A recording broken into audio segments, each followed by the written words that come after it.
আসসালামু আলাইকুম। আহ, সুপ্রিয় শিক্ষার্থী বন্ধুরা, এই মুহূর্তে দেশে এবং দেশের বাইরে যেখান থেকে আমাদের সঙ্গে যুক্ত হয়েছেন সবাইকে বিদ্যাবাড়ি ডিজিটাল ক্লাসের পক্ষ থেকে আমি সালাম জানাচ্ছি। অনেক অনেক প্রীতি ও শুভেচ্ছা।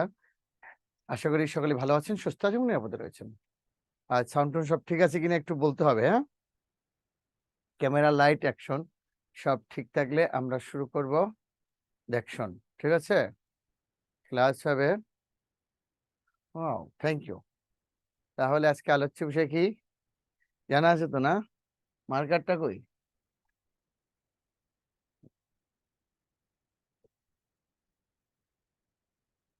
11 জন কবি সাহিত্যিক, হ্যাঁ, যা আছে তাদের সব অনেক কথা।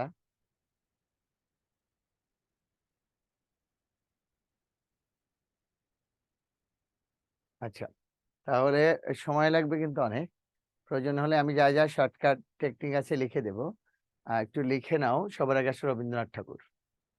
ঠিক আছে? কাজী নজরুল ইসলাম সিনিয়র। এই হলো তোমার টোটাল আলোচনা। ঠিক আছে? এই হলো। টেনশন নেই, আমি তো আছি, তাই না? আচ্ছা, ওকে। রবীন্দ্রনাথ ঠাকুর লেখো। হেডলাইনটা লেখো রবীন্দ্রনাথ ঠাকুর। সবার আগে যাও রবীন্দ্রনাথ ঠাকুর। সবার আগে লিখো রবীন্দ্রনাথ ঠাকুর। ঠিক আছে? সবার আগে রবীন্দ্রনাথ ঠাকুর। লিখছো সবাই? হ্যাঁ, দেখো রবীন্দ্রনাথ ঠাকুর। অনেক কথাই তো বলতে হবে আজকে।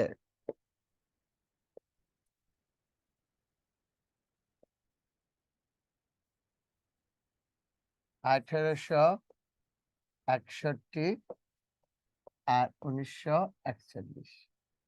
জন্মেছেন 1861 সালে আর মারা গেছেন 1941 সালে।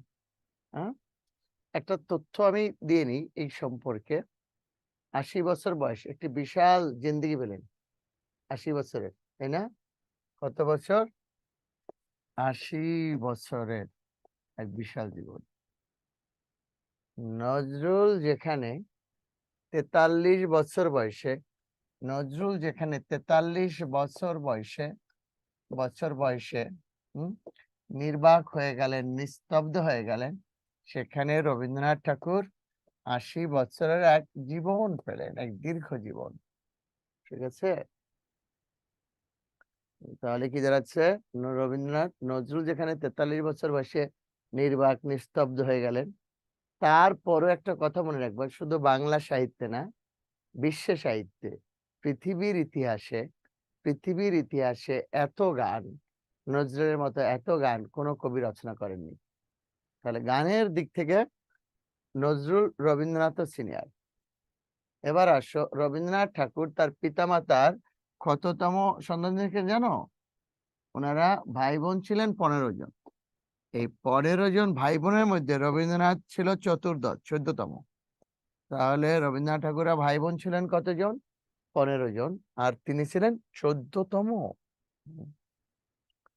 তার দাদার নাম ছিল প্রিন্স দ্বারকনাথ ঠাকুর। এই যে দাদা হলেন প্রিন্স, ওনার সম্পর্কে কথা শুরু করবো আমরা। প্রিন্স দ্বারকনাথ ঠাকুর।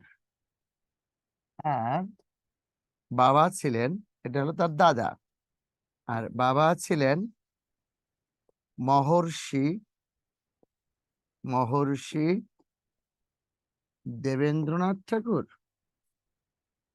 দেবেন্দ্রনাথ ঠাকুর। ঠিক আছে? তাহলে দেখো, দাদা প্রিন্স দ্বারকনাথ ঠাকুর, বাবা মহর্ষি দেবেন্দ্রনাথ ঠাকুর, বুঝছো? আর মা, মা মাটা কখনো আসবে না, আসবে কি জানো? স্ত্রী। স্ত্রী।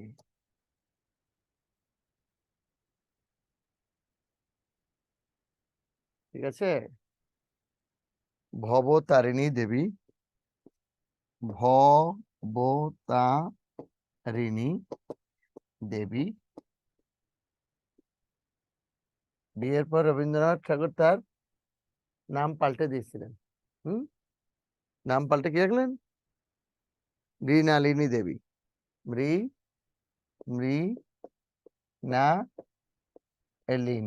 দেবী। ভবতারিণী দেবীর নাম পাল্টালাম কি? মৃণালিনী দেবী। ঠিক আছে।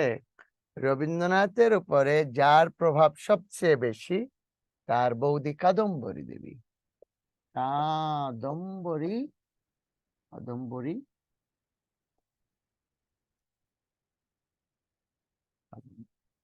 কাদম্বরী। এখন কথা আছে কিন্তু, তোমরা কি জানো? একটু প্লিজ রেসপন্স করবা, দরকার এটা আমি আর কাছে নিয়ে গেছি। তোমরা কি জানো গীতি কবিতা কি? বলো তো, গীতি কবিতা কি? বলো, গীতি কবিতা কি? বলো, গীতি কবিতা কি? বলো। না, এখানে হলো খেলাটা। আসলে শোনো, খুব মনোযোগ দিয়ে শুনবা। আজকে শর্টকাট টেকনিক যেখানে যা লাগে সব দেবো। তোমাদের ডিউটি কয়টা থেকে? হ্যাঁ, দুপুর 2টা থেকে। দেখো, গীতি কবিতা কি? গান না, সাউন্ড কম। যিনি গান রচনা করেন তিনি গীতিকার। মনোযোগ দিয়ে শুনো, যিনি গান রচনা করেন তিনি গীতিকার, যিনি সুর করেন তিনি সুরকার, যিনি পরিবেশন করেন তিনি হলেন শিল্পী। যিনি গান রচনা করেন তিনি গীতিকার। তাহলে স্যার গীতি কবিতা কি? যিনি গান রচনা করেন তিনি গীতিকার, ভালো করে খেয়াল করো। যিনি সুর করেন তিনি সুরকার, আর যিনি পরিবেশন করেন তিনি শিল্পী। তাহলে একই ব্যক্তি কি এটা হতে পারেন গীতিকার, সুরকার, সুরকার, শিল্পী? হ্যাঁ। বাংলা সাহিত্যে 5জন বিখ্যাত কবি রয়েছেন। বাংলা সাহিত্যে 5জন বিখ্যাত কবি রয়েছেন যারা একই সময়ে গীতিকার, সুরকার এবং শিল্পী। এই 5জনকে একত্রে পঞ্চকবি বলা হয়। পঞ্চবর্ণম না কিন্তু। বাংলা সাহিত্যে 5জন কবি রয়েছেন যারা একই সঙ্গে গীতিকার, সুরকার এবং শিল্পী। এই 5জনকে একত্রে পঞ্চকবি বলা হয়। এখন পঞ্চকবি কারা? এদের মধ্যে আজকের 2জন আলোচনার বিষয় আছে। পঞ্চকবি দেখো, পঞ্চকবি। তাহলে গীতি কবিতা কি? আমি আসতেছি। রবীন্দ্রনাথ মূলত কিন্তু গীতি কবি। পঞ্চকবি, হ্যাঁ। তাহলে বাংলা সাহিত্যে 5জন কবি রয়েছেন যারা একই সঙ্গে গীতিকার, সুরকার এবং শিল্পী। এই 5জনকে একত্রে বলা হয় পঞ্চকবি। একত্রে কি বলা হয়? পঞ্চকবি। ঠিক আছে, পঞ্চকবি। এর মধ্যে কে কে? রবীন্দ্রনাথ ঠাকুর, রবীন্দ্রনাথ ঠাকুর, রবীন্দ্রনাথ ঠাকুর, রবীন্দ্রনাথ ঠাকুর। 2 হলো কাজী নজরুল ইসলাম। 3। তাহলে পঞ্চকবি কে কে? রবীন্দ্রনাথ ঠাকুর, খেয়াল করো, কাজী নজরুল ইসলাম, 3। দ্বিজেন্দ্রলাল রায়, দ্বিজেন্দ্রলাল রায়। 4। অতুল প্রসাদ সেন। আর 5 হলো রজনীকান্ত সেন। তাহলে দেখো, রবীন্দ্রনাথ ঠাকুর, কাজী নজরুল ইসলাম, দ্বিজেন্দ্রলাল রায়, অতুল প্রসাদ সেন, রজনীকান্ত সেন। তাহলে রবীন্দ্রনাথ ঠাকুর, কাজী নজরুল ইসলাম, দ্বিজেন্দ্রলাল রায়, অতুল প্রসাদ সেন, রজনীকান্ত সেন। ঠিক আছে, ওকে ওকে ওকে। তাহলে এই 5টা অলরেডি এদেরকে পঞ্চমী বলা হয়। তার মধ্যে 2জন আজকে কিন্তু। এখন গীতি কবিতা কি? শোনো, গীতি কবিতা হলো অন্তরের গানের সাথে কোনো সম্পর্ক নেই। আবার বলতেছি কিন্তু, বারবার বলছি, 3 থেকে 4 বার 5 বার বলছি তা গীতি কবিতা। কারণ সবাই ওই ভুলটাই করে। কারণ এই যে গীতিকার আর গীতি কবিতা হলো আবেগ, গান নয়। অন্তরের একান্ত আবেগ বা উচ্ছ্বাস। আমি 3 বার বলবো, পারলে লিখবা, আর না পারলে ডট ডট দিয়ে যাও, সমস্যা নেই। যদি চাও নোট লিখতে পারবা, সমস্যা নেই। অন্তরের একান্ত আবেগ বা উচ্ছ্বাস যখন কাব্যময় হয়ে বাণীরূপ লাভ করে তখন তাকে বলা হয় গীতি কবিতা। অন্তরের একান্ত আবেগ বা উচ্ছ্বাস যখন কাব্যময় হয়ে বাণীরূপ লাভ করে তখন তাকে বলা হয় গীতি কবিতা। ঠিক আছে, ওই যে উপরে পোকা অন্তরে একান্ত আবেগ বা উচ্ছ্বাস যখন কাব্যময় হয়ে বাণীরূপ লাভ করে তখন তাকে বলা হয় গীতি কবিতা। ঠিক আছে, বাংলা সাহিত্যে বিহারীলাল চক্রবর্তী সবার আগে এই কবিতা শুনিয়েছিলেন বলে তাকে বাংলা গীতি কবিতার ভোরের পাখি বলা হয়। এই উপাধিটাও দিয়েছিলেন রবীন্দ্রনাথ ঠাকুর। এত কথা কেন বললাম সেই কথাটা একটু পরে আসতেছি। দেখো, আচ্ছা, স্ত্রীর এই যে মৃত্যু উপলক্ষে রবীন্দ্রনাথ একটি কাব্য রচনা করেছেন, জানো এটার নাম কি? এটার নাম ছিল স্মরণ। স্ত্রীর মৃত্যু উপলক্ষে রবীন্দ্রনাথ একটি কাব্য রচনা করেছিলেন, সেই কাব্যটার নাম হলো স্মরণ। এই কথাটা আমি আসতেছি, নোটগুলো খালি এলোমেলো হবে, লিখে নিবা, পরে নিজের মতো সাজিয়ে নিবা। আমি একটু পরে শর্টকাট টেকনিকে যাব, যা যা দরকার আছে আমি আসতেছি। ঠিক আছে, তার আগে একটু তথ্য আমি আবারও বলি। শর্টকাট শুধু তাদের জন্য, শর্টকাট শুধু তাদের জন্য যাদের বেসিক ভালো। শর্টকাট শুধু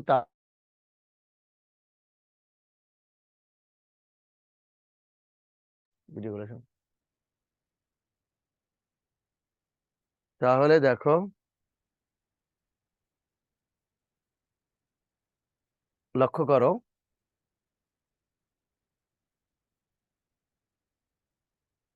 স্মরণ। অন্তরের একান্ত আবেগ বা উচ্ছ্বাস যখন কাব্যময় হয়ে বাণীরূপ লাভ করে তখন তাকে বলা হয় গীতি কবিতা। বাংলা সাহিত্যে বিহারীলাল চক্রবর্তী সর্বপ্রথম এই কবিতা শুনিয়েছিলেন বলে তাকে বাংলা গীতি কবিতার ভোরের পাখি বলা হয়। তাকে এই উপাধিটাও দিয়েছিলেন রবীন্দ্রনাথ ঠাকুর। এখন যে আলোচনা আসবো, রবীন্দ্রনাথের উপরে তিনজনের প্রভাব সুস্পষ্ট।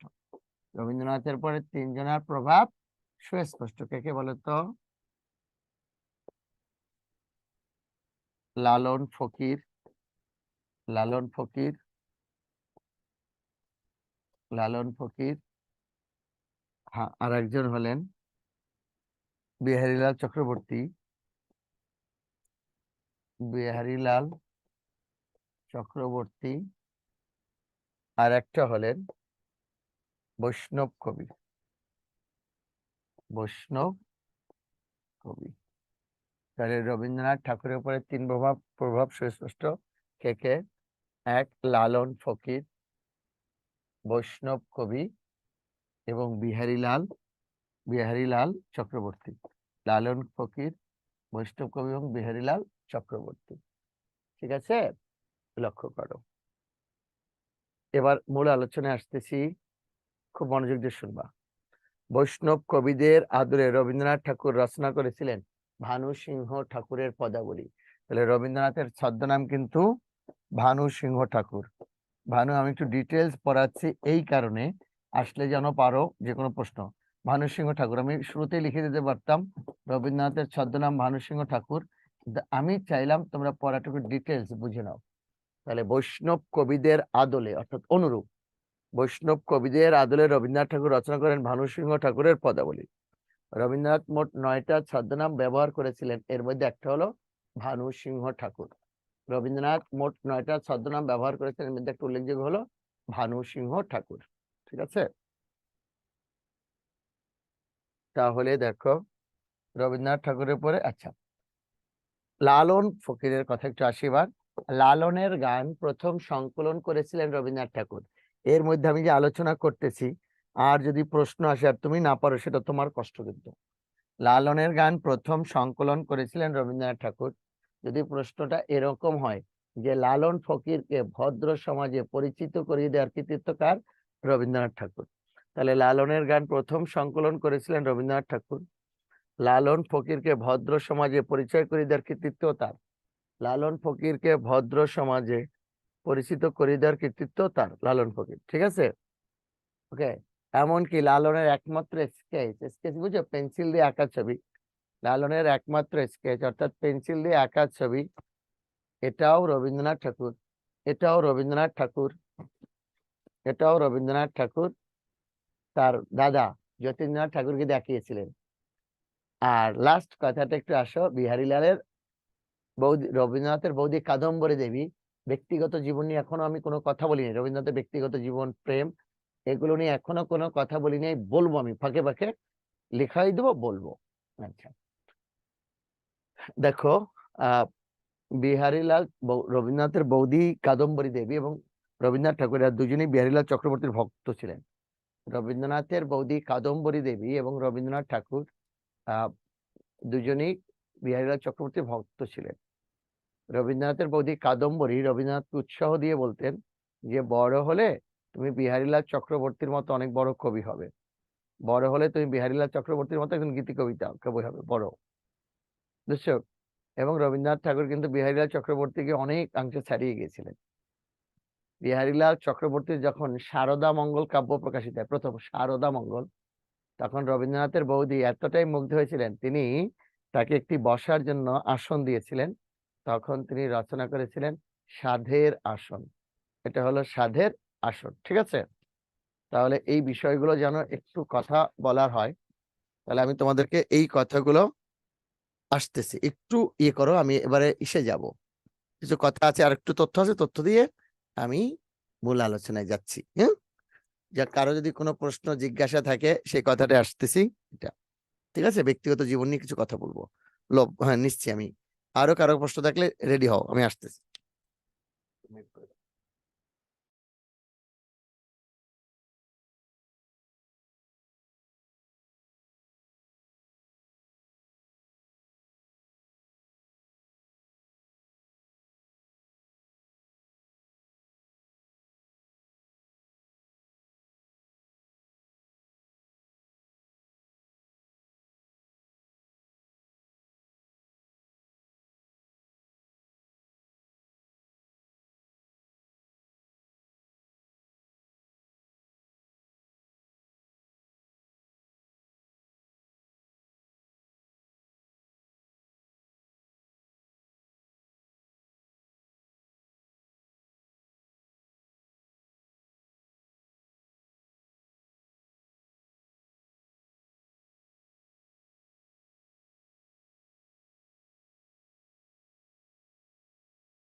আচ্ছা, আর একটা কথা আমি বলি, তারপরে কথা নিচ্ছি, শোনো।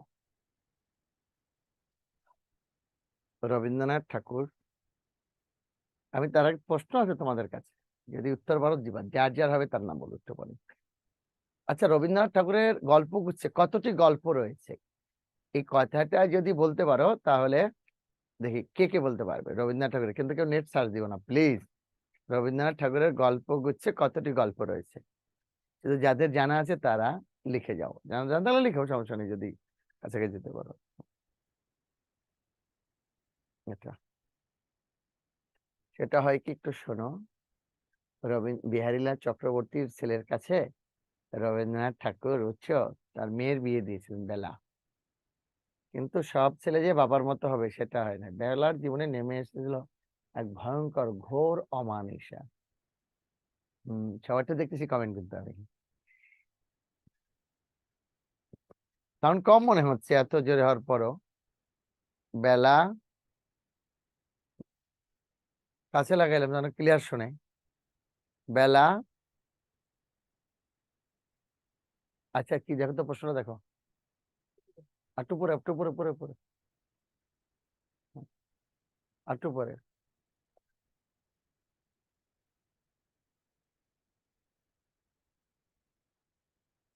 ও, তুমি কি পরে আসছো? আইরিন সুলতানা, তুমি পরে যুক্ত হয়েছো, কথা নিচ্ছি একটু পরে শোনো। রবীন্দ্রনাথ ঠাকুর পরে এই যে বিহারীলাল চক্রবর্তীর কাছে তার ছেলে মেয়ের বিয়ে দিয়েছিল না স্যার? তাহলে কি বললাম যে রবীন্দ্রনাথ ঠাকুরের উপর এদের প্রভাব সুস্পষ্ট তিনজনারই। লালন ফকির, বৈষ্ণব কবি এবং বিহারীলাল চক্রবর্তী, এটা নিয়ে খুব সুন্দর একটা আলোচনা করেছি একটু আগেই। ঠিক আছে। আচ্ছা, লালনের গান প্রথম সংকলন করেছে রবীন্দ্রনাথ। রবীন্দ্রনাথ ঠাকুর এইগুলো ডিটেলস আলোচনা করছে, এখন তো কিছু না স্যার, নেট কেটে গিয়েছিল। উফ। আচ্ছা শোনো, যাই হোক পরেরটা বলে। এই যে বিহারীলাল চক্রবর্তীর কাছে সেই যে বেলার জীবনে করুণ পরিণতি নেমে এসেছিল, সেই বেলা আরই কেউ না, রবীন্দ্রনাথের হৈমন্তী গল্পের হৈমন্তী ছিল এই সেই বেলা। তাহলে রবীন্দ্রনাথের হৈমন্তী গল্পের হৈমন্তী ছিল এই যে বেলার রিফ্লেকশন। ঠিক আছে। তাহলে আমি ই করেছি। আর রবীন্দ্রনাথ ঠাকুরের গল্পগুচ্ছে মোট গল্পের সংখ্যা হলো 119টি। যারা উত্তর দিয়েছো এবং যারা কারেক্ট করেছো সবাইকে ধন্যবাদ। ছোট গল্পে গল্পগুচ্ছে 119টি। এবার আসো চলে, তাহলে ভানুসিংহ ঠাকুর কার ছাত্র? রবীন্দ্রনাথ ঠাকুর। আচ্ছা, এবার একটা তথ্য লিখো, তারপরে আমি আসতেছি, আবারও মূল আলোচনায় আসবো। প্রথম দেখো। আচ্ছা, একটা কথা বলি ক্ষেত্রে, এই যে সঞ্চিতা, এই যে সঞ্চিতা, সঞ্চিতা বা সঞ্চয়িতা, এটা কি আসলে কোনো কাব্য? সঞ্চিতা বা সঞ্চয়িতা প্রচলিত অর্থ কোনো কাব্য কিনা বলো তো? সঞ্চিতা বা সঞ্চয়িতা, সঞ্চিতা বা সঞ্চয়িতা প্রচলিত অর্থে কোনো কাব্য নয়। দেখো, সঞ্চিতা বা সঞ্চয়িতা প্রচলিত অর্থে কাব্য নয়, বরং অনেকগুলো কাব্য থেকে বাছাই করা শ্রেষ্ঠ কবিতার সংকলন হল সঞ্চিতা এবং সঞ্চয়িতা। আবার শোনো, সঞ্চিতা বা সঞ্চয়িতা প্রচলিত অর্থে কোনো কাব্য নয়, বরং অনেকগুলো কাব্য থেকে বাছাই করা শ্রেষ্ঠ কবিতার সংকলন হলো সঞ্চিতা। লিখেছেন কাজী নজরুল ইসলাম। মনে রাখবে কি হবে, নজরুল বয়সে তরুণ ছিলেন তো, তার একটা সঞ্চিতা, সঞ্চিতা কাজী নজরুল, কাজী নজরুল।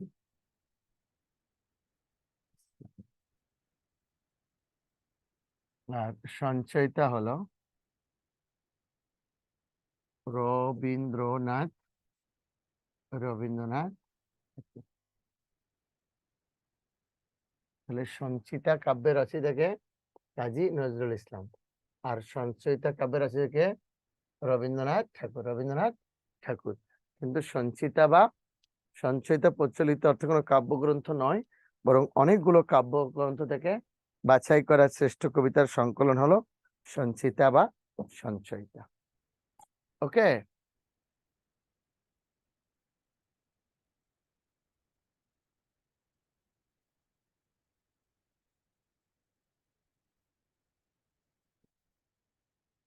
এবার আসো, মূলত সঞ্চিতা বা সঞ্চয়িতার কথা কেন বলা হলো জানো?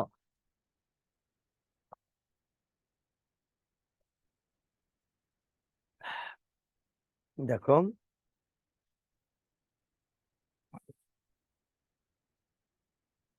মূল কথাটা হলো, দেখো, সঞ্চিতা বা সঞ্চয়িতা, সঞ্চিতা বলেছি কাজী নজরুল ইসলাম না?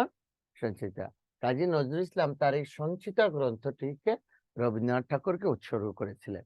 তাহলে কাজী নজরুল ইসলাম সঞ্চিতা কাব্যটিকে উৎসর্গ করেছিলেন কাকে? রবীন্দ্রনাথ ঠাকুরকে। তার সঞ্চিতা কাব্যটি রবীন্দ্রনাথ ঠাকুরকে উৎসর্গ করেন, উৎসর্গ করেন। মনে থাকবে তো? হ্যাঁ বলো বা নোটটা লিখে নাও। তার সঞ্চিতা, তাহলে নজরুল যুবক কবি, ইয়াং মানুষ, তার বর্ণ একটা কম সঞ্চিতা। আর রবীন্দ্রনাথ বিরুদ্ধ মানুষ, তার বর্ণ একটা বেশি সঞ্চয়িতা। ঠিক আছে ভাইয়া, এটা নিয়ে আর কোনো ঝামেলা নেই। সঞ্চিতা বা সঞ্চয়িতা, এই অংশটা আমি ক্লোজ করে দেই। আচ্ছা, এবার একটি গুরুত্বপূর্ণ ইনফরমেশন দিয়ে শুরু করব। রবীন্দ্রনাথের ব্যক্তিগত জীবন বলবো আর কাব্যে চলে যাব। দেখো, প্রথমে আসো রবীন্দ্রনাথের। তার আগে একটা বিষয় খুব দরকার ছিল, সেটা হলো উপাধি। রবীন্দ্রনাথের উপাধিগুলো কি কি? বিশ্বকবি, বিশ্ব কবি, কবিগুরু, কবিগুরু, হ্যাঁ, গুরুদেব। তাহলে দেখো, বিশ্বকবি, বিশ্বকবি, কবিগুরু, গুরুদেব, এগুলো ঠিক আছে। ওকে, তাহলে রবীন্দ্রনাথের উপাধি কি ছিল বলতো? বিশ্বকবি, কবিগুরু, গুরুদেব। এবার মূল আলোচনায় যাচ্ছি আমরা। দেখো, তোমাকে লিখতে হবে প্রথম ইনফরমেশন। রবীন্দ্রনাথের, আমরা কাব্য দিয়ে শুরু করতেছি, কিন্তু রবীন্দ্র কাব্য শুরু হবে কাব্য।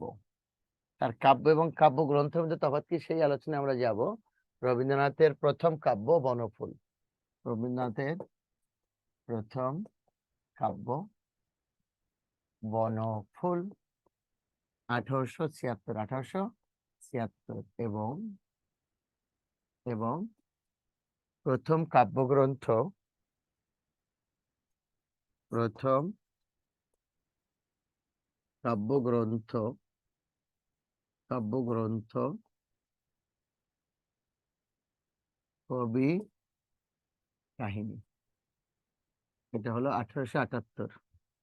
বনফুল 1876, কবি কাহিনী 1878। দাঁড়িয়ে যাও। রবীন্দ্রনাথের প্রথম কাব্য বনফুল 1876 এবং প্রথম প্রকাশিত কাব্যগ্রন্থের নাম কবি কাহিনী 1878। এবার দেখো, বনফুল, বনফুল কাব্য হিসেবে প্রকাশিত হয়। বনফুল কাব্য গ্রন্থ হিসেবে প্রকাশিত হয়। গ্রন্থ হিসেবে হিসেবে প্রকাশিত হয়, প্রকাশিত হয় 1880 সালে। লাইনটা দেখো, রবীন্দ্রনাথের প্রথম কাব্য বনফুল, আমি সরে গেলাম সুবিধার জন্য। কাব্য বনফুল, স্যার কাব্য কাব্যগ্রন্থ তফাৎ কিরা বলবো? 1876 এবং প্রথম কাব্যগ্রন্থ হলো কবি কাহিনী। বনফুল যখন গ্রন্থের নাম গদ্য পদ্য উপন্যাস নাটক আসবে, একটা ইনভার্টেড কমার দিবা, আর করো বক্তব্য উদ্ধৃতি হলো ডাবল। রবীন্দ্রনাথের প্রথম কাব্য বনফুল 1876 এবং প্রথম কাব্যগ্রন্থ হলো কবি কাহিনী 1878। বনফুল কাব্যগ্রন্থ হিসেবে প্রকাশিত হয় 1880 সালে। বনফুল কাব্যগ্রন্থ হিসেবে প্রকাশিত হয় কত সালে বলতো? 1880 সালে। ঠিক আছে। রবীন্দ্রনাথের প্রথম কাব্য কি? বনফুল। প্রথম কাব্যগ্রন্থ কবি কাহিনী, আর বনফুল কাব্যগ্রন্থের প্রকাশিত 1880 সালে। স্যার কাব্য এবং কাব্যগ্রন্থের মধ্যে তফাৎ কি দেখো। কবিতার সমন্বয় হলো কাব্য, কবিতার সমন্বয় হলো কাব্য, আর এটা যখন বই আকারে প্রকাশিত হবে সেটা হবে কাব্যগ্রন্থ। কবিতার সমন্বয় হলো কাব্য, আর এটা বই আকারে যখন প্রকাশিত তখন হবে কাব্য গ্রন্থ। কাব্য গ্রন্থ। ঠিক আছে। খাতা নিয়ে সিগনেচার নিস নাই, খাতা বাইকে দিয়ে যাবেন।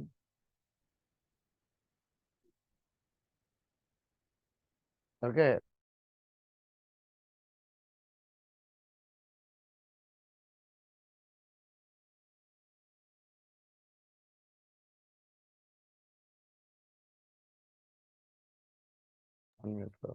যদি আমি তোমাকে গল্প শোনাই সেটা গল্প, এটা লেখা হয়ে গেলে ওকে বলবা। যদি আমি তোমাকে গল্প শোনাই গল্প, যদি এটা স্ক্রিপ্ট লিখে রাখছি, বই প্রকাশ করি, এরকম ধরনের স্ক্রিপ্ট লিখে রাখছি যে বই প্রকাশ করিনি, এটাও গল্প। বাট বই আকারে যখন প্রকাশ করবো তখন গল্প গ্রন্থ হবে। কবিতা তুমি লিখে রাখছি, তোমার শোনাইছি কবিতা, এরকম তৈরি করে রাখছি, প্রকাশ করিনি, তখনও এটা কাব্য হবে। যখন বই আকারে প্রকাশ করবো তখন কাব্যগ্রন্থ। বনফুলের, তাহলে গ্রন্থ মানে বই। বনফুলের কবিতাগুলো বই আকারে প্রকাশিত হয় নাই, পত্রিকায় প্রকাশিত হয়েছিল হলো প্রথম কাব্য বনফুল, বাট বই আকারে প্রকাশিত হলো কবি কাহিনী। দুইটা ব্যবধানটা একটু বুঝে নিও ভাইয়া, তারপর আমরা কথা বলবো না, বলবো কথা ক্লাসে। তাহলে আচ্ছা, যদি এটা লেখা হয়ে যায় তাহলে ওকে লিখে দাও। কারো কোনো প্রশ্ন থাকলে হ্যান্ড রাইজ করো, আমরা এটা নিয়ে কথা বলবো। ঠিক আছে।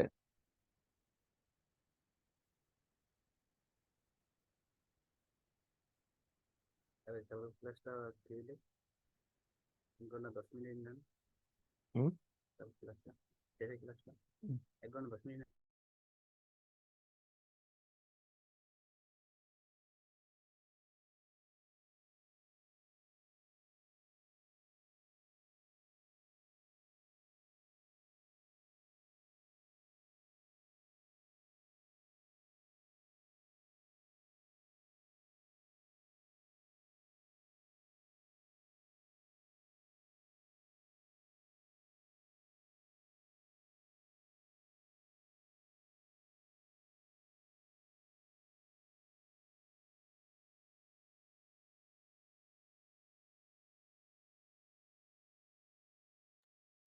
এখানে কেউ থাকলে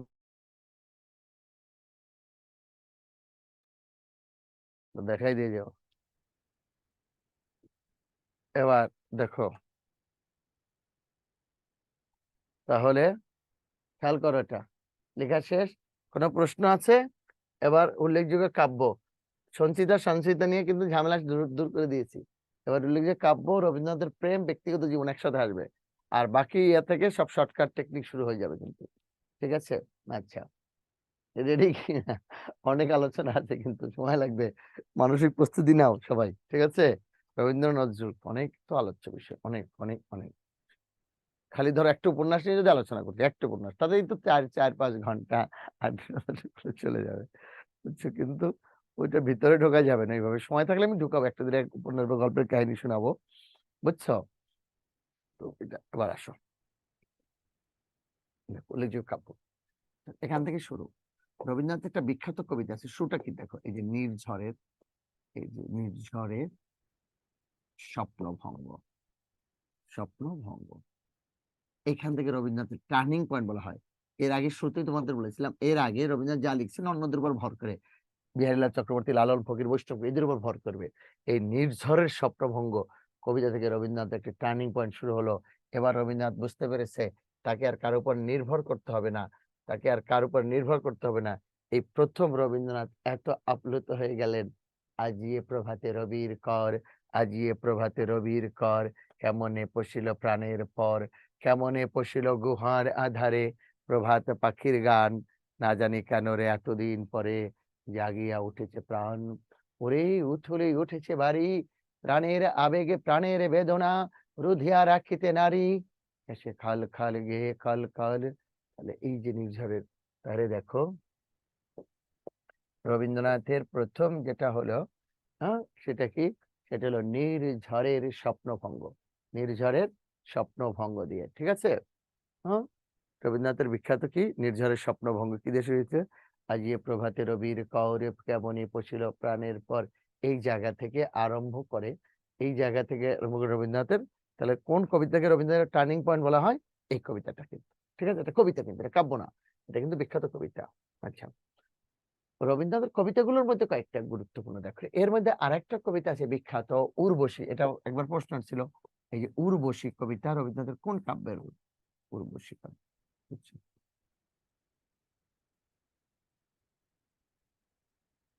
না, এটা প্রথম কবিতা না, প্রথম কবিতা হলো হিন্দু মেলার উপহার।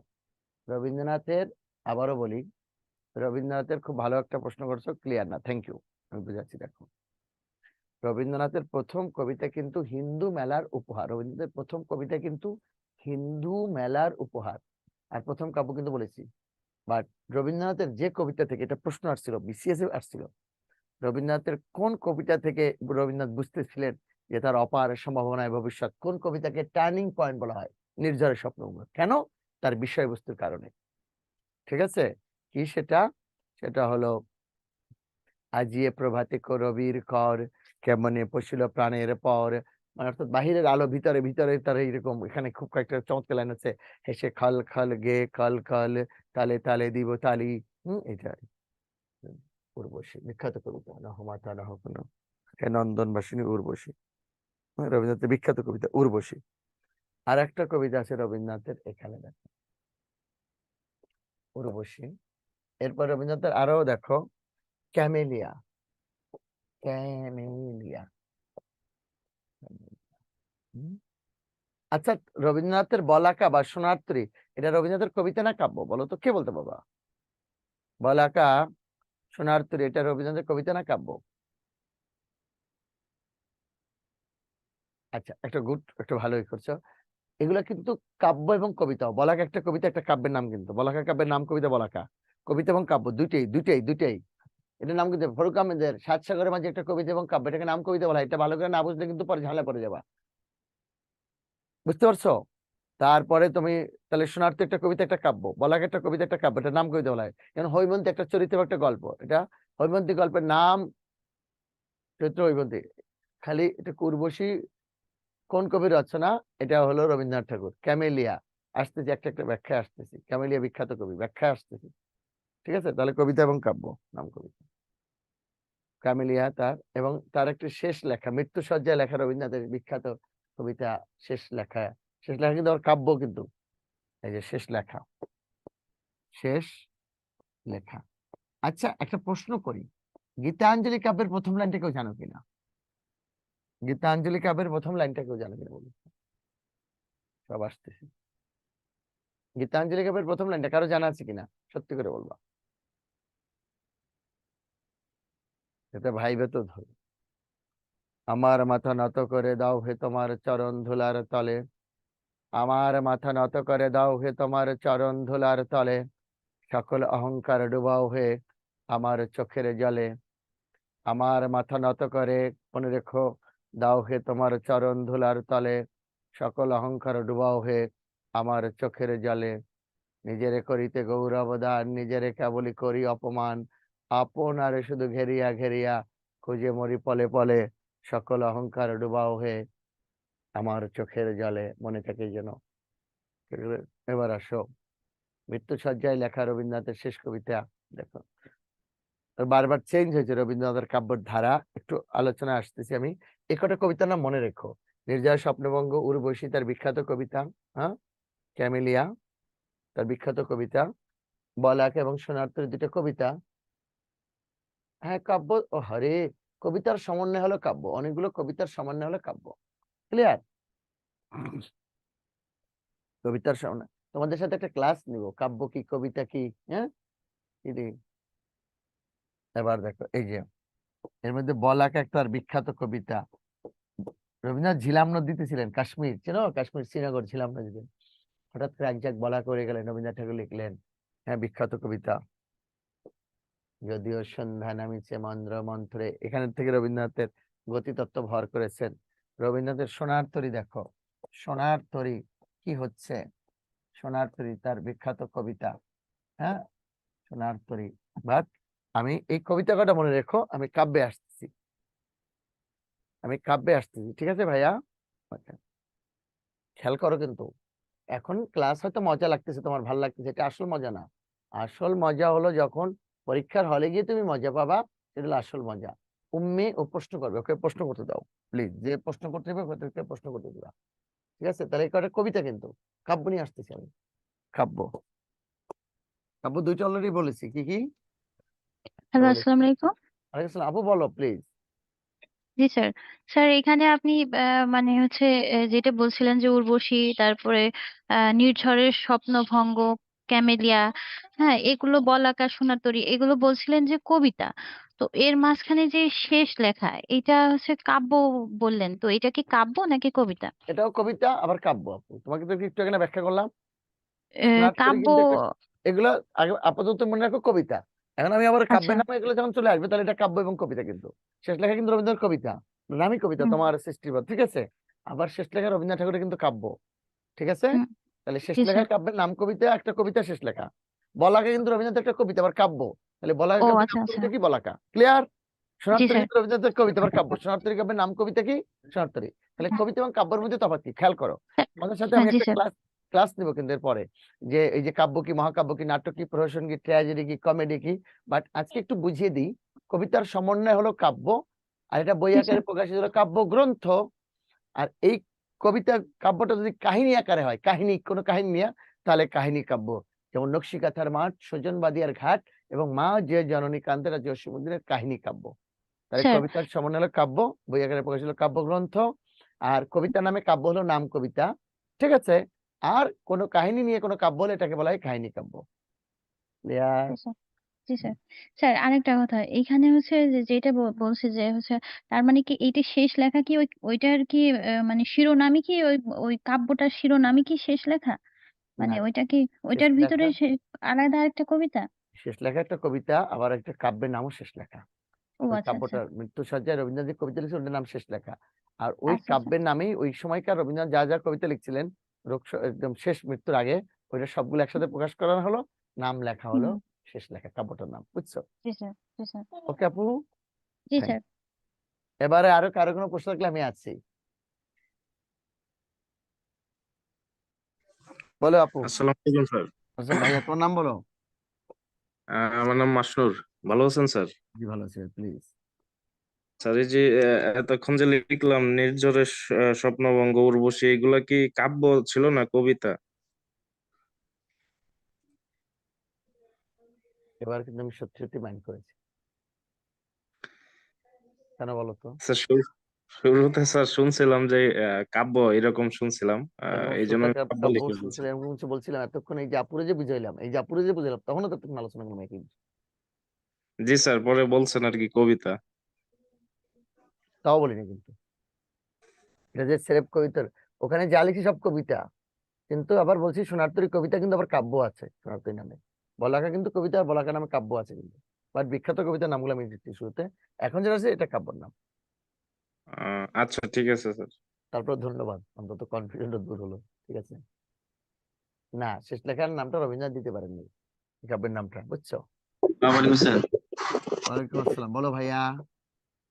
স্যার বলছি আপনার কোন কোন কবিদের কবিতা এবং কাব্য একসাথে ওইগুলো একটু গুছায় বললে বা লিখলে আমাদের সুবিধা হবে, তাহলে যেন আমাদের তাহলে সবগুলো এতক্ষণ কি মিলে বললাম, না যেগুলো হয়। যতক্ষণ ওইগুলো লিখলাম, যে কবিতাগুলোর নাম আমি লিখে দিলাম। এই যে জি এখন স্যার। যেটা লিখছি এটা কাব্যের নাম, এটা না লিখে স্যার, দিলে একটু এটা বলছি না স্যার, কোন কোন কবিদের কবিতা এবং কাব্য একই সাথে একটা বিষয়, এটা বলছিলাম। যেমন রবীন্দ্রনাথের সোনার তাহলে তরী। এখনই তো চলে আসবে, যে সোনারতরী একটা কবিতার মধ্যে লিখছি, আবার সোনারতরী কাব্যের নামও লিখতেছি। তাহলে সোনারতরী জি কবিতা, সোনারতরী কাব্য, ক্লিয়ার? জি স্যার, ওকে। ঠিক এরপর আছে। না বুঝলে আমি আছি, যত প্রশ্ন লাগে। Thank thank you. ইউ। এই যে চিত্রা, এই যে উর্বশী কবিতাটার নাম বললাম না, সেটা কিন্তু চিত্রা কাব্যের।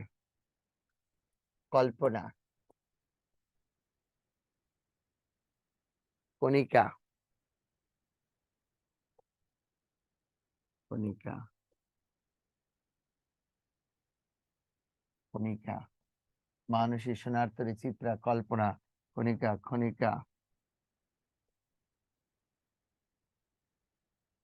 চৈতালি, বলাকা, পুরবী। মানে মানসী, সোনারতরী, চিত্রা, কল্পনা, কণিকা, খনিকা, চৈতালি, বলাকা, পুরবী, পুনশ্চ, পুনশ্চ, সেজুতি, সেজুতি। ঠিক আছে। চৈতালি, বলাকা, পুরবী, বেশিরভাগই দেখবা সিনেমা হলের নাম। সেজুতি, জন্মদিনে, জন্মদিনে, নৈবেদ্য, নৈবেদ্য। ঠিক আছে। স্মরণ, স্মরণ, উৎসর্গ, উৎসর্গ, হ্যাঁ? খেয়া, খেয়া, গীতাঞ্জলি, গীতাঞ্জলি, উল্লেখযোগ্যগুলো লিখে দিলাম। যত অংশ, শেষ লেখা, শেষ লেখা।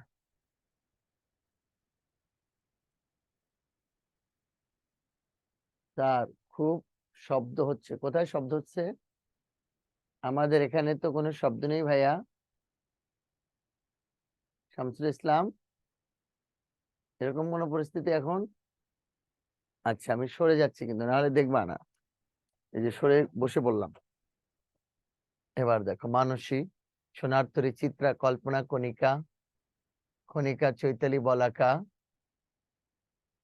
বলাকা, পুরবী, পুনশ্চ, সেজুতি, জন্মদিনে, নৈবেদ্য, স্মরণ, উৎসর্গ, খেয়া, গীতাঞ্জলি। ওকে।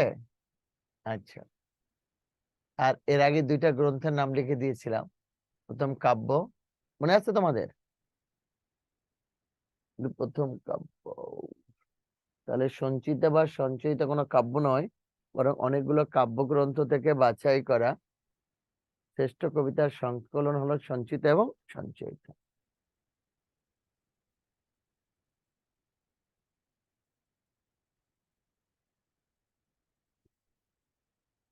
সেটা হতে পারে। আলামিন, তুমি কথা বলবো, একটু পরে বলো। নিচ্ছি, আমরা প্রশ্নটা নিব তোমার। আবার এবার শোনো, খুব কয়েকটা গুরুত্বপূর্ণ ইনফরমেশন শোনো।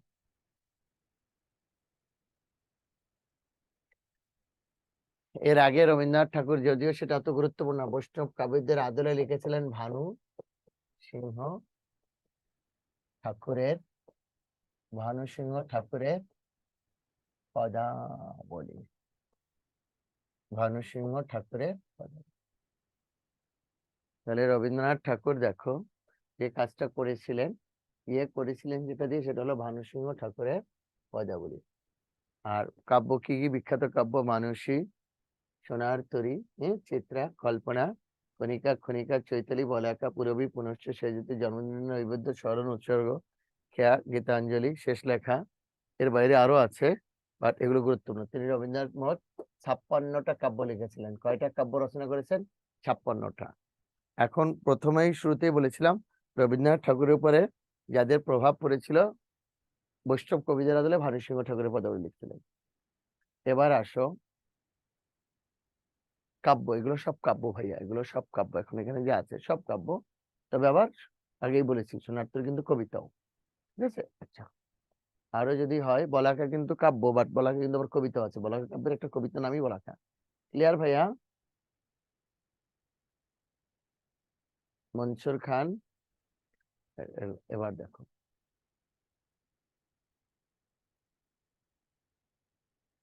লক্ষ্য করো, আমি আলোচনাটা একটু শুরু করতে চাচ্ছিলাম। দেখো, রবীন্দ্রনাথ ঠাকুরের প্রথম প্রেম নিয়ে অনেক গুঞ্জন আছে, নজরুলের প্রেম নিয়ে গুঞ্জন আছে। তাহলে স্যার প্রেম নিয়ে কথা বলতেছেন কেন? কাব্যে কিভাবে প্রভাব পড়ছে সেটার জন্য। তোমরা যদি মাইন্ড না করো কোনোরকম, তাহলে আমি শুরু করবো আর কি। নজরুলের, রবীন্দ্রনাথের ব্যক্তিগত প্রেম কি, এভাবে কাব্যে স্থান পেয়েছে। রবীন্দ্রনাথকে যখন, আলামিন, হ্যাঁ নিচ্ছি, রবীন্দ্রনাথকে যখন বিলেতে নেওয়া হবে, বিলেতে ইংল্যান্ড পাঠানো হবে, তার আগে তাকে পাঠানো হয়েছিল আন্নার কাছে। আন্না বোম্বেতে থাকতেন, একটা মেয়ে আর কি। অলরেডি সে বিলেত থেকে ঘুরে এসেছে। রবীন্দ্রনাথ তার উচ্ছ্বসিত প্রশংসা করেছিলেন যে এই বয়সেই মেয়েটা এক চক্কর বিলেত ঘুরে আসিয়াছে। তাহলে দেখো, আন্না বিলেত ঘুরে আসছে, হ্যাঁ, অর্থাৎ আন্না কি করেছিলেন? রবীন্দ্রনাথ তার উচ্ছ্বসিত প্রশংসা করেছেন। আর রবীন্দ্রনাথকে তার কাছে পাঠানো ছিল কিভাবে বিলেতির ইংরেজিতে কথা বলে, টাই বাঁধে, নৈশ বসে অংশগ্রহণ করে, এটা সংস্কৃত। কিন্তু আন্না রবীন্দ্রনাথকে অকপটে শিখিয়েছিলেন। রবীন্দ্রনাথ এটা অকপটে রবীন্দ্রনাথ কিন্তু বলেছেন, স্বীকার করেছেন, রবীন্দ্রনাথ লিখেছেন তার জীবনীতে। বলেছিলেন যে বিলেতিরা কিভাবে হাতে চুমু খেয়ে প্রেমের প্রথম পাঠ নেয়, হ্যাঁ, তারপরে এরকম আরো কিছু বিষয়। হ্যাঁ, রবীন্দ্রনাথ ওই মেয়েটার একদম উচ্ছ্বসিত প্রশংসা করেছিলেন। এই বলে আন্নাকে রবীন্দ্রনাথ ভুলতে পারেনি, কিন্তু ওই বয়সেই মেয়েটা এক চক্কর বিলেত ঘুরিয়ে আসিয়াছে। আন্নাকে রবীন্দ্রনাথ কোনোভাবেই বলতে পারেনি, আমি নিব। এরপরে দ্বিতীয়বার রবীন্দ্রনাথ যে মেয়ের প্রেমে পড়েছিলেন, সেটা হলো আর্জেন্টিনার বিখ্যাত কবি বৌদি কাদম্বরী দেবীকে নিয়ে রবীন্দ্রনাথের কিন্তু অনেক বিষয় রয়েছে, কথা আছে।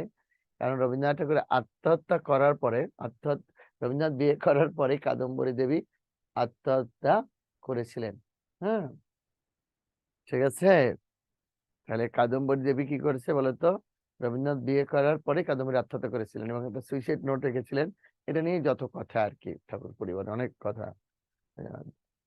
তারপরে রবীন্দ্রনাথ একদম বয়স যখন 60+, জানো রবীন্দ্রনাথ কিন্তু 60 বছর বয়সে একবার বলে ফেলেছিলেন, যা দেখেছি, যা পেয়েছি, তুলনা তার নেই।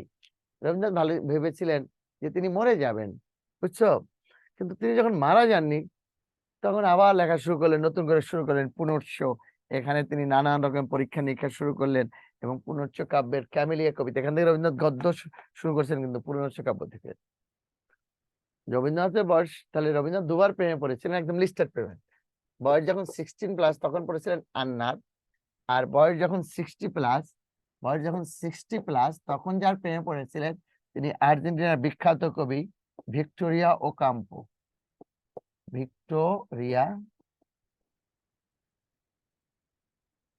ও কাম্পো। রবীন্দ্রনাথের তার নাম দিয়েছিলেন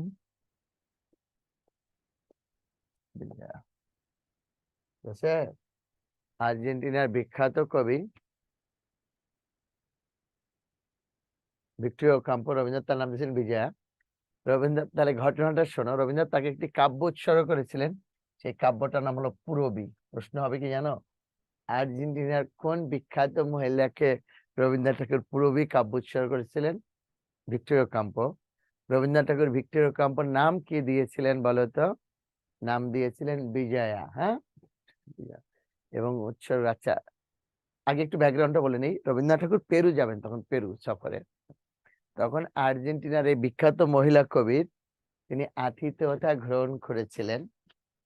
তো তখন কি হয়েছে জানো, আতিথেয়তা গ্রহণ করেছিলেন, তখন এরপরে ওই মেয়ে তাকে কিন্তু আর পেরু যেতে দেননি, বুঝছো? পেরু সফরের সময় পেরু যাননি। এটা নিয়ে পেরু সরকার এবং আর্জেন্টিনা সরকারের জন্য একটা মন কষাকষি হয়েছিল, বুঝছো? রবীন্দ্রনাথ তাকে যে কাব্যটা শুরু করেছিলেন, যখন তার বাড়িতে সে আরাম করতে নিজে চেয়ারে শুইতেন, যখন দেশে ফিরবেন বললেন যে তুমি যে দেশে যাবা, তুমি যে চেয়ারে শুয়ে আরাম করতে নিয়ে যাও।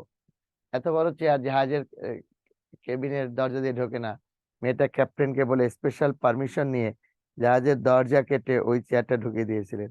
কত দেশ ঘুরে আজও শান্তিনিকেতনের বারান্দায় সেই চেয়ারটা রয়ে গেছেন, রবীন্দ্রনাথের স্মৃতি বিজড়িত সেই চেয়ার। রবীন্দ্রনাথ তাকে যে কাব্যটা উৎসর্গ করেছেন তার নাম কি? পূরবী। এবং পূরবী অংশে রবীন্দ্রনাথ খুব চমৎকার করে বলেছিলেন, পরদেশী নারী, পরদেশী নারী কত বিচিত্র সেবায় করিলে আপনারি ভিনদেশী পথিকেরে। পরদেশী নারী কত বিচিত্র সেবায় করিলে আপনারি ভিনদেশী পথিকেরে। পরের লাইনটা রবীন্দ্রনাথ বলেছিলেন বিজয়াকে, বুঝছো? রবীন্দ্রনাথ কিন্তু নজরুলের ওই যে ধূমকেতু পত্রিকার প্রথম আশীর্বাদ বানিয়ে দিয়েছিলেন, আয় চলে আয় ধূমকেতু, আধারে ভাত অগ্নি সেতু। রবীন্দ্রনাথ ঠাকুর প্রমথ চৌধুরী সবুজ পত্র পত্রিকায় তিনি বানিয়ে দিয়েছিলেন, ওরে সবুজ ওরে অবুঝ, আয় দুরন্ত আয় রে আমার কাঁচা, আধ মরাদের ঘামেরে তুই বাচ্চা। ঠিক আছে।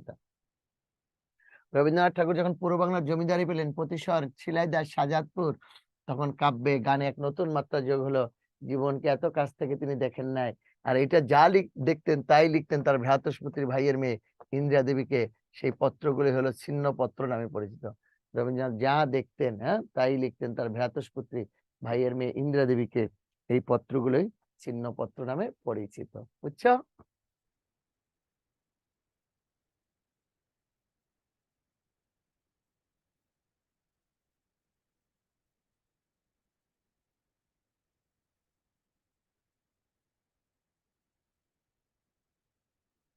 এবার মূল আলোচনায় আসি। বলাকা কাব্যের প্রেক্ষাপট বলছি। গতিতত্ত্ব ভর করেছিল, ঝিলাম নদীতে ছিলেন কাশ্মীরের, এক যাক বলাকা উড়ে গেল, এই প্রথম রবীন্দ্রনাথ মনে হলো সারা পৃথিবী চলমান। হ্যাঁ, বলাকা এই তো মোটামুটি। আর মৃত্যু সজ্জায় লেখা রবীন্দ্রনাথের কবিতাগুলো, যেটা নাম রবীন্দ্রনাথ নিজে দিয়ে দিতে পারেননি, শেষ লেখা তোমার সৃষ্টির পথ।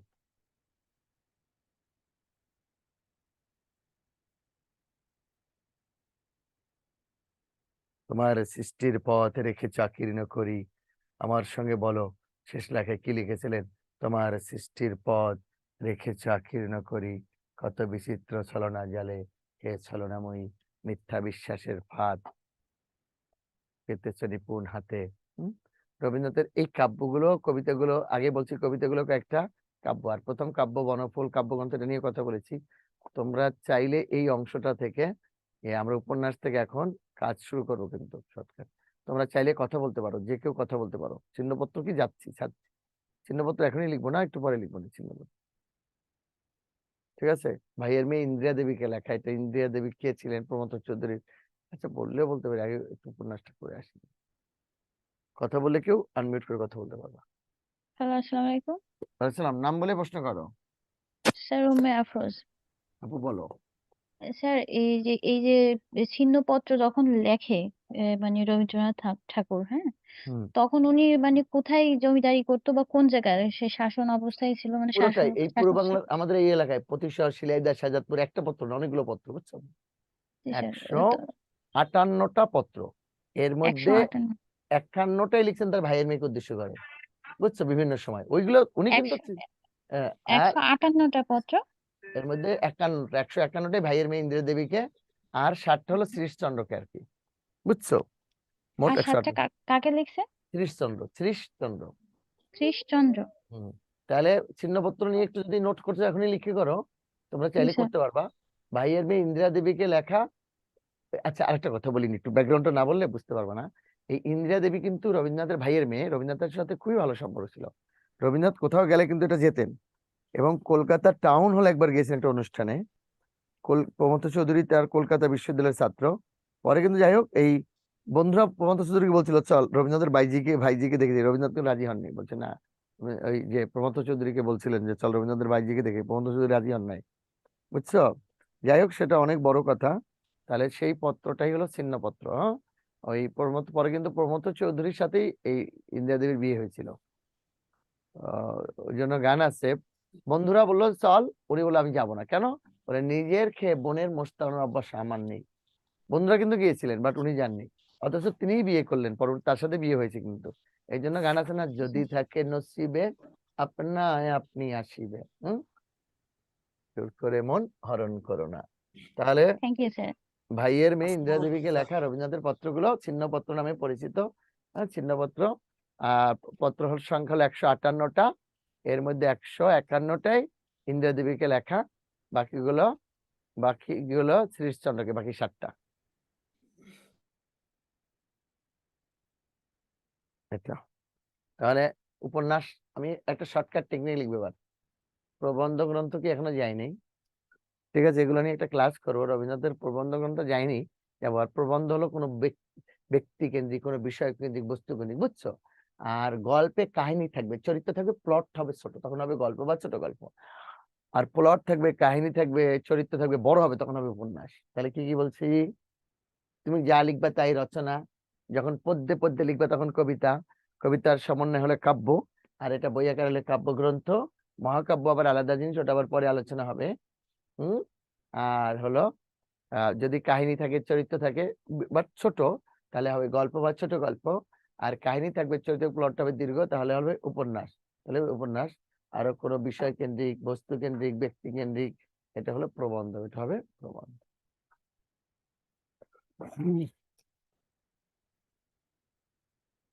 করুণা ও মালঞ্চ দিদি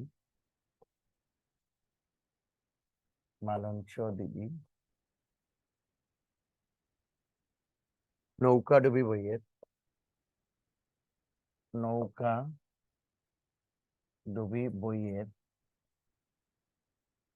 করুণা মালঞ্চ দিদি একটু লিখে নাও, আমি আন্ডারলাইন করে দেবো না।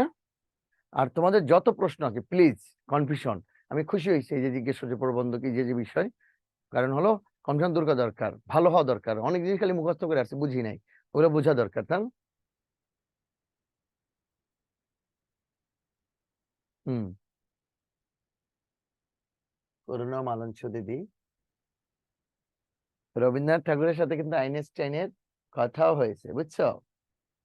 আচ্ছা, মালঞ্চ নৌকাডুবি বইয়ের 4 অধ্যায়ের শেষের কবিতা,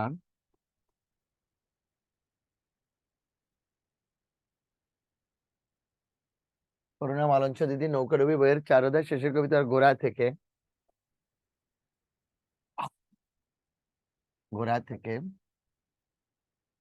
ঘরে বাইরে পর্যন্ত পড়ে শেষ করলো।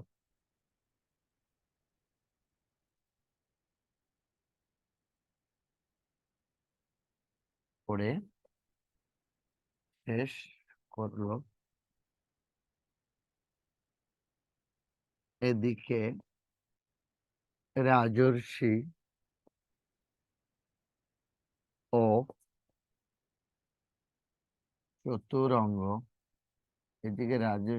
চতুরঙ্গ দুই বোন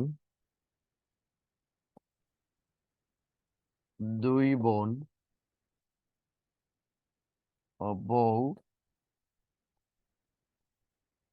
ঠাকুরানীর হাটে যোগাযোগ ও চোখের বালি, দুই বউ ঠাকুরের যোগাযোগ ও চোখের বালি,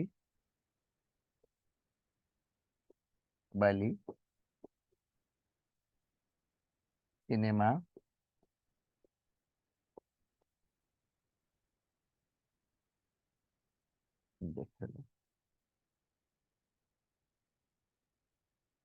করুণা, অমালঞ্চ দিদি, নৌকাডুবি বইয়ের 4 অধ্যায়ের শেষের কবিতার গোড়া থেকে ঘরে বাইরে পর্যন্ত পড়ে শেষ করলো। এদিকে রাজর্ষি ও চতুরঙ্গ দুই বোন বউ ঠাকুরানীর হাটে যোগাযোগ ও চোখের বালি সিনেমা দেখলো। এই হলো তোমার পুরো উপন্যাস। কিন্তু লেখাটা হয়ে গেলে ওকে বলবা, পরে কথা হবে। আমি সরে যাচ্ছি ভাইয়া তোমাদের, আমি আরেকবার বলে যাচ্ছি লিখতে লিখতে। করুণা ও মালঞ্চ দিদি নৌকাডুবি বইয়ের 4 অধ্যায়ের শেষের কবিতার গোড়া থেকে ঘরে বাইরে পর্যন্ত পড়ে শেষ করলো। এদিকে রাজর্ষি ও চতুরঙ্গ দুই বোন বউ ঠাকুরানীর হাটে যোগাযোগ ও চোখের বালি সিনেমা দেখলো।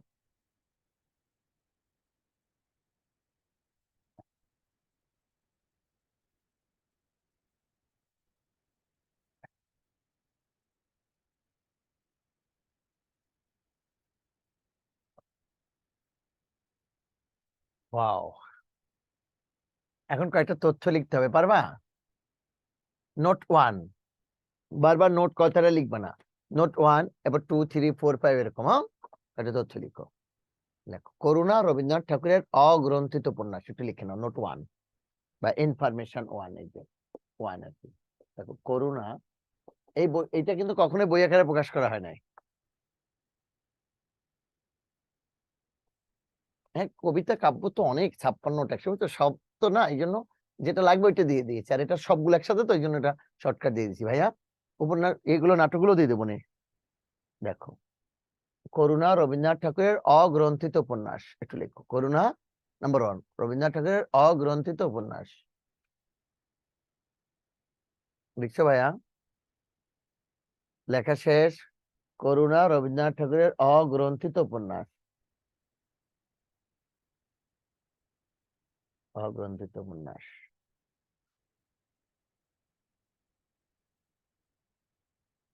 এবার 2 নাম্বার লেখো। 2, রবীন্দ্রনাথ ঠাকুরের প্রথম প্রকাশিত উপন্যাসের নাম বউ ঠাকুরানীর হাট। রবীন্দ্রনাথ ঠাকুরের প্রথম প্রকাশিত উপন্যাসের নাম কি বলতো? বউ ঠাকুরানীর হাট। করুণা রবীন্দ্রনাথ ঠাকুরের অগ্রন্থিত উপন্যাস, আর রবীন্দ্রনাথ ঠাকুরের প্রথম প্রকাশিত উপন্যাসের নাম বউ ঠাকুরানীর হাট। বউ ঠাকুরানীর হাট।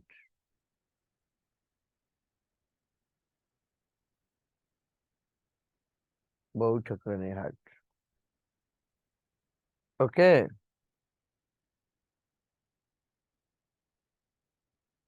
বউ ঠাকুরানীর হাট।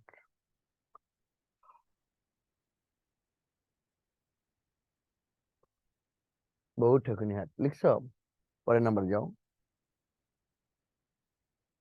বাংলা সাহিত্যের প্রথম মনস্তাত্ত্বিক উপন্যাস চোখের বালি। বাংলা সাহিত্যের প্রথম মনস্তাত্ত্বিক উপন্যাস চোখের বালি। 3 নাম্বারে কিন্তু 3, বাংলা সাহিত্যের প্রথম উপন্যাসের নাম চোখের বালি। প্রথম মনস্তাত্ত্বিক উপন্যাস চোখের বালি। ওইখানে আমি সরে গেলাম কেন? সব দেখার সুবিধার জন্য। যে দেখো বই, প্রথম চোখের বালি, দেখো চোখের বালি, ঠিক আছে একসাথে। লিখছো ভাইয়া? বাংলা সাহিত্যের প্রথম মনস্তাত্ত্বিক উপন্যাস চোখের বালি। ওয়াও, এবার লেখো পরেরটা, পরের নাম্বারে। গোরা, ওই বানানটা দেখো, গোরা। গোরা রবীন্দ্রনাথের এপিক বা মহাকাব্যধর্মী উপন্যাস। এটিকে তার রাজনৈতিক উপন্যাস হিসেবে বিবেচনা করা হয়। গোরা রবীন্দ্রনাথ ঠাকুরের এপিক বা মহাকাব্যধর্মী উপন্যাস। Epic, EPIC।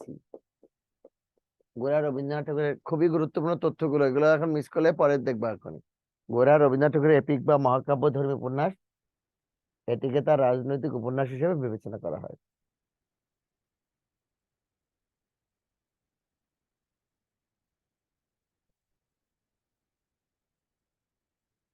গোরা রবীন্দ্রনাথ ঠাকুরের এপিক বা মহাকাব্যধর্মী উপন্যাস, এটিকে তার রাজনৈতিক উপন্যাস হিসেবে বিবেচনা করা হয়।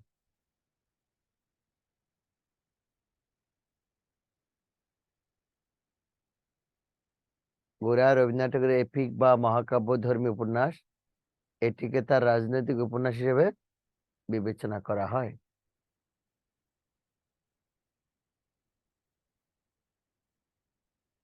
ঠিক আছে,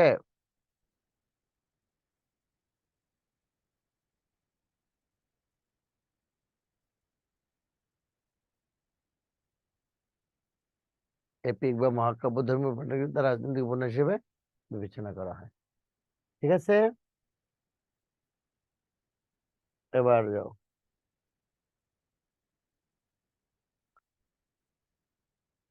এটিকে তার রাজনৈতিক উপন্যাস হিসেবে বিবেচনা করা, লিখছো? Thank you.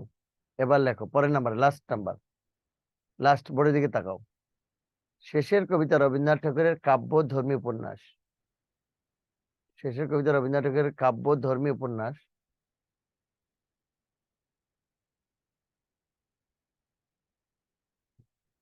লেখো শেষের কবিতা রবীন্দ্রনাথ ঠাকুরের কাব্যধর্মী উপন্যাস।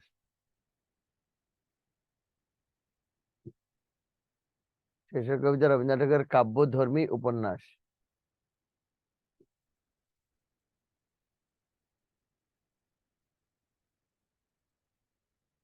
কাব্যধর্মী উপন্যাস। এই উপন্যাসের একটি বিখ্যাত লাইন হলো, কমা ইনভার্টেড কমা শুরু, গ্রহণ করেছ যত, ঋণী তত করেছ আমায়। গ্রহণ করেছ যত, ঋণী তত করেছ আমায়। এটা কার বলতো? এই উদ্ধৃতি ছিল লাবণ্যের। শেষের কবিতা রবীন্দ্রনাথ ঠাকুরের কাব্যধর্মী উপন্যাস এবং একটি বিখ্যাত উদ্ধৃতি হলো কি? গ্রহণ করেছ যত, ঋণী তত করেছ আমায়। ঠিক আছে, দেখবা এই উপন্যাসের উল্লেখযোগ্য চরিত্রগুলো হলো লাবণ্য, অমিত লাল, শোভনলাল ও কেতকী। লাবণ্য, অমিত রায়, শোভনলাল ও কেতকী। এই উপন্যাসের উল্লেখযোগ্য এই হলো কি কি দেখো চরিত্র হলো লাবণ্য, লাবণ্য, অমিত রায়, শোভনলাল, শোভনলাল ও কেতকী। লাবণ্য, অমিত রায়, শোভনলাল ও কেতকী। ঠিক আছে, লাবণ্য, অমিত রায়, তাহলে ওইটা বিখ্যাত লাইন। আমি একটু ব্যাকগ্রাউন্ডটা বলতেছি, দেখো দেখা শেষ হলে ডান লিখে দাও। তাহলে শেষের কবিতা রবীন্দ্রনাথ ঠাকুরের কাব্যধর্মী উপন্যাস। এই উপন্যাসে একটি বিখ্যাত লাইন হলো কি? গ্রহণ করেছে যত, গ্রহণ করেছে যত, ঋণী তত করেছে আমায়। বন্ধু বিদায়। বন্ধু বিদায়। ওকে, তুমি প্রশ্ন করতে চাচ্ছ, বলো আপু।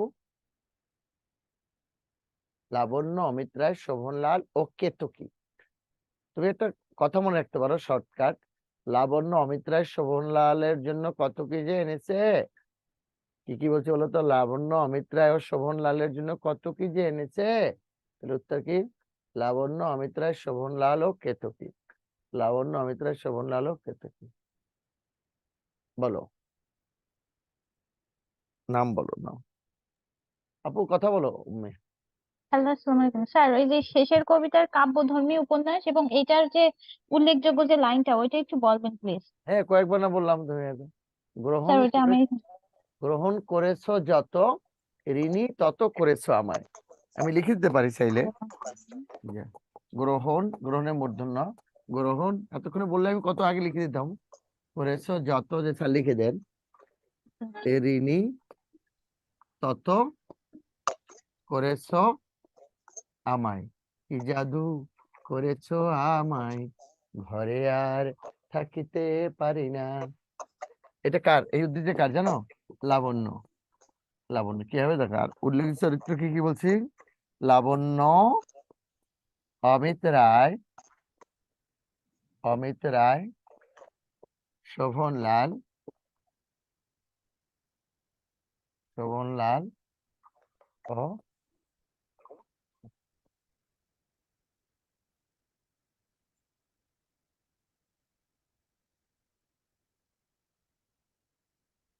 গ্রহণ করেছে যত, ঋণী তত হয়েছে। ওকে,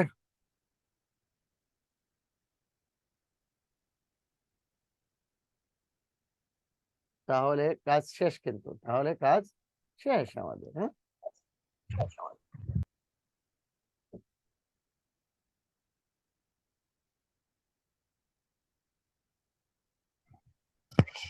স্যার একটা প্রশ্ন ছিল। এখনই করবো, আমি একটু বাক্যটা বলে নিই, সে একটা কথা বলে নিই এক বাক্য। তুমি শোনো, এখন তো মেইলের যুগ, ফোনের যুগ, চিঠিপত্রের যুগ। ওখানে যেটা হলো দেখো, এই যে উপন্যাস কিন্তু শেষ, কাহিনী কিন্তু শেষ, প্রায় আর কিছু নেই। অমিত্রে ঘরে ঢুকলেন, ঘরে ঢুকে দেখলেন, হ্যাঁ ওইটাই তো বলতেছি, আরে আমি ব্যাখ্যা করতেছি। অমিত্রে ঘরে ঢুকলেন, ঘরে ঢুকে দেখলেন একটা চিঠি। এই চিঠিটা লিখেছেন লাবণ্য অমিত রায়কে। তখন তো চিঠির যুগ ছিল। ওই লাইনের প্রথম লাইনটা ছিল, কালের যাত্রার ধ্বনি, চিঠির প্রথম লাইন, কালের যাত্রার ধ্বনি শুনিতে কি পাও, কালের যাত্রার ধ্বনি শুনিতে কি পাও। এবং শেষের লাইন ছিল কিরকম, গ্রহণ করেছ যাত, গ্রহণ করেছ যাত, ঋণী তত করেছ আমায়, বন্ধু বিদায়।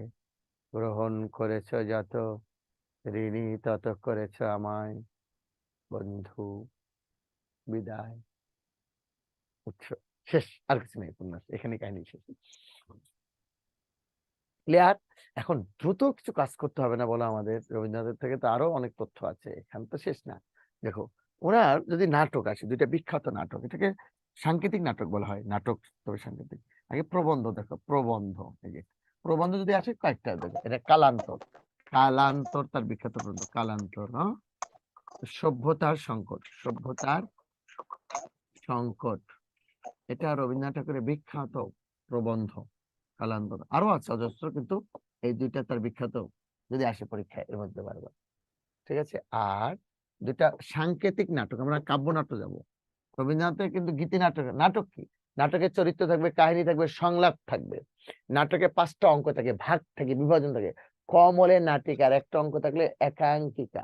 এই নাটক যদি গান গেয়ে হয়, শুধু গান গেয়ে পরিচয়, চলার পথে ক্ষণিকে দেখা। তবে গীতি নাটক, নেচে নেচে নেচে হলে নৃত্য নাটক, কবিতায় কবিতা হলে কাব্য নাটক। তাহলে আর সাংকেতিক কি, একটা বিশেষ বার্তা দিতে চাচ্ছে গোপনে, সেটাকে বলা হয় সাংকেতিক নাটক। বুঝছো? সাংকেতিক নাটক কি কি? সাংকেতিক নাটক কি দেখো, সাংকেতিক নাটক হলো রক্তকরবী। এটা নিয়ে অনেকবার প্রশ্ন আসছে, রক্তকরবী ক, রক্ত ক, সরি 10 সেকেন্ড, একটা নেই, রক্ত করবী, আর একটা হলো ডাকঘর। ডাকঘর, এগুলো রবীন্দ্রনাথের কাব্য নাটক, এগুলো রবীন্দ্রনাথের কাব্য নাটক ভাইয়া। আর দেখো ভাইয়া, তাহলে কাব্য সাংকেতিক নাটক, ডাকঘর, রক্তবীর, আর কাব্য নাটক যাবে, এবার আসবো আমরা কাব্য নাটকে। কাব্য নাটক দেখো, এটা গান নির্ভর, কবিতা নির্ভর। তাহলে আমি উত্তরগুলো একটু লিখে দিই তোমাদেরকে। কাব্য নাটক কি, এটা বুঝবো, এটা হয়ে গেলে ডান, হয়ে গেলে ডান। বাংলা ছোট গল্পের জনক কিন্তু রবীন্দ্রনাথ ঠাকুর। Thank you.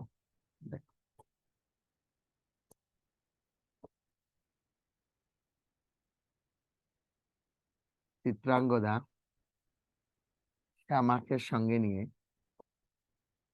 শ্যামাকে সঙ্গে নিয়ে,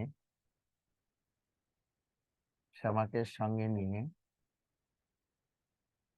মালিনী নদীতে, মালিনী নদীতে চণ্ডালিকাকে, চিত্রাঙ্গদা, চিত্রাঙ্গদা শ্যামাকে সঙ্গে নিয়ে, চিত্রাঙ্গদা শ্যামাকে সঙ্গে মালিনী নদীতে চণ্ডালিকাকে, চণ্ডালিকাকে বিসর্জন দিতে গেল, বিসর্জন দিতে গেল।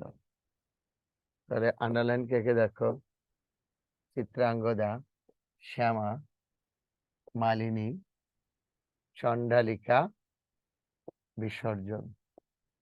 চিত্রাঙ্গদা, শ্যামা, মালিনী, চণ্ডালিকা, বিসর্জন। এখন যে কেউ কথা বলতে পারবা, কোনো সমস্যা নেই। তবে একটা কথা মনে রাখবা, এই নাটকটিতে রবীন্দ্রনাথ ঠাকুর অভিনয় করেছিলেন বিসর্জন নাটকটিতে। একবার রঘুপতির চরিত্রে,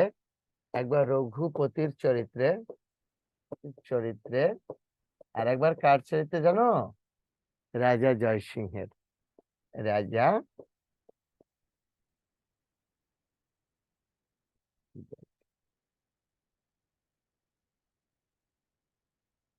একবার রঘুপতি, এটা রাজাটা এভাবে ওভাবে লেখা নেই এখানে। এটা হলো রঘুপতি আর একটা হলো জয় সিংহের। ঠিক আছে? তাহলে চিত্রাঙ্গদা শ্যামাকে সঙ্গে নিয়ে মালিনী নদীতে চণ্ডালিকাকে বিসর্জন দিতে গেল। চণ্ডালিকা নয়ডা আকার কিন্তু।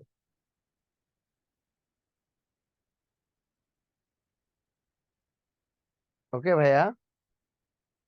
বিসর্জন নাটকে রবীন্দ্রনাথ ঠাকুর নিজে অভিনয় করেছিলেন কে কি? একবার রঘুপতি, একবার জয়সিংহ। এটুকু মনে রাখো। আর কেউ কথা বলতে গেলে কথা বলতে পারবা, তোমাদের এই সুযোগ দেওয়া আছে। আনমিউট করে কথা বলবো, একজন একজন, তবে সবাই না, একজন একজন। হ্যাঁ, ছোট গল্পে যাবো। হ্যাঁ, কথা বলো, সুযোগ দেওয়া আছে তো। আনমিউট করে কথা বলো। স্যার আসসালামু আলাইকুম। একজন একজন। হ্যাঁ ভাইয়া, সালমা আপুকে আগে দাও একটু। স্যার আমি স্যার আমি সালমা বলতেছি স্যার। একটু জোরে বলো আপু। স্যার আসসালামু আলাইকুম স্যার। স্যার আমি ওয়ালাইকুম ওই যে আসসালাম। আপু বলো প্লিজ। স্যার কাব্য নাটকটা কি বলছিলেন ওটা একটু বলবেন এই ও, আর কি, স্যার। যে নাটকটা কবিতায় কবিতা হয় ওটা হলো কাব্য নাটক, আর গান গিয়ে হলে গীতি নাটক, আর নেচে নেচে হলে নৃত্য নাটক। স্যার ক্লিয়ার সেটা আপু? তো বন্ধুর উপর দিয়ে লিখছিলেন আর কি, সেটা কাব্য নাটক কোনগুলা সেটা কি? এইগুলা, এই যে চিত্রাঙ্গদা, শ্যামা, মালিনী, চণ্ডালিকা, বিসর্জন, এটা কাব্য নাটক এখন যা লিখলাম। ওকে আপু? জি স্যার। আসসালামু আলাইকুম। ওইটা পরে এটা আর কি কাব্য নাটক। এবার দেখো, স্যার বাংলার ছোট গল্পের বিসর্জন জনক রবীন্দ্রনাথ ঠাকুর। স্যার একটা প্রশ্ন ছিল। বলো আপু। বিসর্জন কাব্যে রবীন্দ্রনাথ ঠাকুর যে অভিনয় করেছেন, ওখানে রঘুপতি আর জয়সিংহ এই দুইটি কি চরিত্র ছিল? না, চরিত্র আরো ছিল। রবীন্দ্রনাথ দুবার অভিনয় করছে, বুঝছো? একবার রঘুপতি চরিত্রে, একবার জয়সিংহের চরিত্রে। এখানে নায়িকা আছে অর্পণা। নায়িকা ছাড়া নাটক হয়, সিনেমা হয় বলো? এবার তোমরা মিউট করে দাও। স্যার বলো আপু। আবার বলো। স্যার আসসালামু আলাইকুম। ওয়ালাইকুম আসসালাম। বলো আপু। স্যার মানে রঘুপতি আর জয়সিংহ মানে নাটক একবারে কি মানে উনি দুই পার্ট না না না, করেছিলেন না একবার দুবার আলাদা? না, একাধিকবার আর কি। ও আচ্ছা, এটাই। Thank you. রবীন্দ্রনাথ সম্পর্কে কেমন লাগতেছে? তবে আমি গোপন কিছু তথ্য ছিল, এটা দিলাম না, তোমার ইচ্ছে করে, বুঝছো? স্যার আমার প্রিয় লেখক। হুম, ছোট গল্প। আচ্ছা, রবীন্দ্র রবীন্দ্রনাথ না থাকলে ভালোবাসা থাকতো না পৃথিবীতে, মনে হয় প্রকাশের ভঙ্গিটা থাকতো না। ছোট গল্প। এবার আসো, আরেকটা কথা আমি বলতে চাচ্ছিলাম, এটা লিখতে লিখতে বলে ফেলবো না, দাঁড়াও। রবীন্দ্রনাথ ঠাকুর কিন্তু 2000-এর বেশি চিত্র এঁকেছেন। তার অঙ্কিত চিত্রাবলীর সংখ্যা 2000-এর বেশি, মনে থাকে যেন, 2000-এর বেশি। এবং রবীন্দ্রনাথ এর নাম দিয়েছিলেন কি জানো? শেষ বয়সের প্রিয়া। রবীন্দ্রনাথ ঠাকুরের অঙ্কিত চিত্রাবলীর সংখ্যা কত বলতো? 2000-এর বেশি। আর রবীন্দ্রনাথের নাম দিয়েছিলেন শেষ বয়সের প্রিয়া।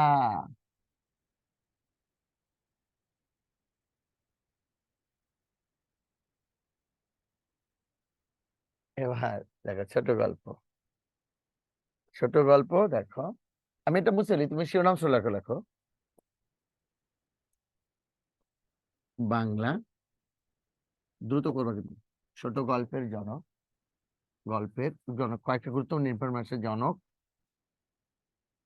রবীন্দ্রনাথ ঠাকুর।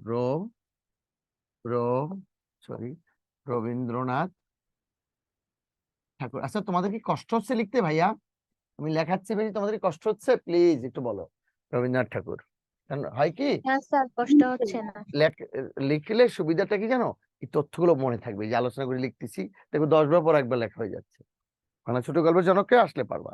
দেখো, ওনার গল্পগুচ্ছের গল্পের সংখ্যা, তিনি মোট 119টি ছোট গল্প লিখছেন। কয়টা? 119টি। এই সবগুলো গল্প রয়েছে গল্পগুচ্ছে। গল্পগুচ্ছে। রবীন্দ্রনাথ ঠাকুর কতটি গল্প লিখছেন? 119টি। কোথায় রয়েছে? গল্পগুচ্ছে। ঠিক আছে ভাইয়া? হ্যাঁ বলবা। আচ্ছা, এর মধ্যে তার প্রথম প্রকাশিত ছোট গল্পের নাম, তার প্রথম বই ছোট গল্পের নাম। স্যার, গল্পগুচ্ছের মধ্যে কি 119টি ছোট গল্প?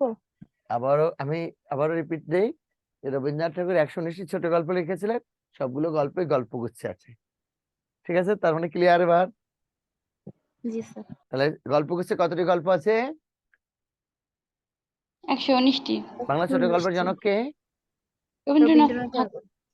তার প্রথম প্রকাশিত ছোট গল্পের নাম ভিখারিণী। এখানে আরো একটা তথ্য আছে, শেষ করতে পারবো কিনা, নজরুলও বাকি আছে কিন্তু আমাদের।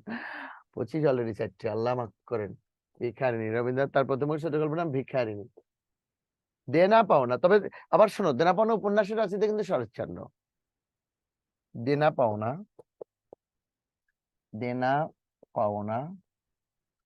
তার প্রথম সার্থক। তাহলে প্রথম ভিখারিণী হলো সার্থক, কিন্তু দেনা পাওনা তার, এই যে একটা ইনভার্টেড কমা এগুলোর মধ্যে আর কি। দেনা পাওনা তার প্রথম সার্থক ছোট গল্প। বাংলার ছোট গল্পের জনক রবীন্দ্রনাথ ঠাকুর, তার প্রথম প্রকাশিত ছোট গল্পের নাম ভিখারিণী। দেনা পাওনা তার প্রথম সার্থক ছোট গল্প।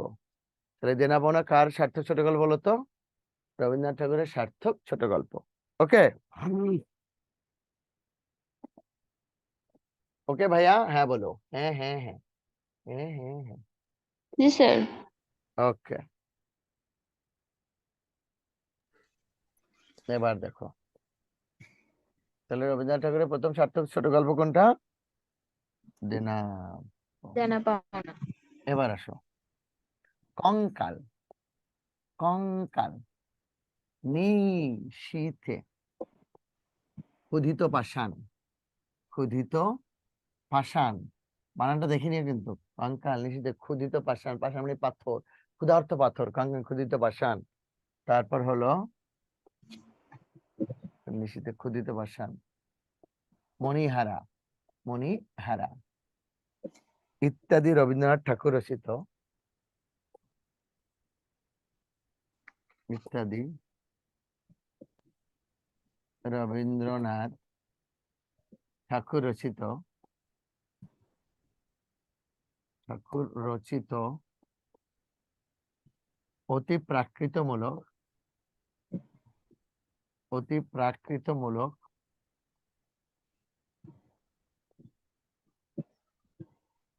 অতি প্রাকৃতমূলক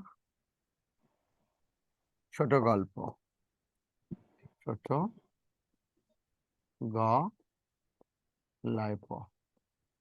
কঙ্কাল নিশীথে ক্ষুধিত পাষাণ মণিহারা ইত্যাদি রবীন্দ্রনাথ ঠাকুর রচিত অতি প্রাকৃতমূলক ছোট গল্প। অতি প্রাকৃত মানে কি? সুপার ন্যাচারাল, বাস্তবে ঘটে না, এরকম। এরকম কি প্রশ্ন হতে পারে নিচের কোনটি রাইট, হ্যাঁ হ্যাঁ, রবীন্দ্রনাথ রবীন্দ্রনাথ ঠাকুরের ঠাকুরের অতি অতি প্রাকৃতমূলক ছোট গল্প, বা এটা কি ধরনের গল্প, দুই রকম প্রশ্ন আসছে এখান থেকে, বুঝছো? ওকে ভাইয়া? এবার জি দেখো, স্যার। তার বিচারক ছোট গল্পটির চলচ্চিত্র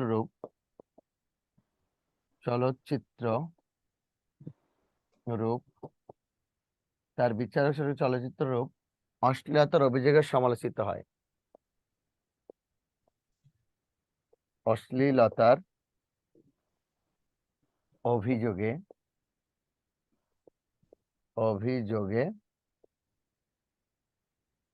সমালোচিত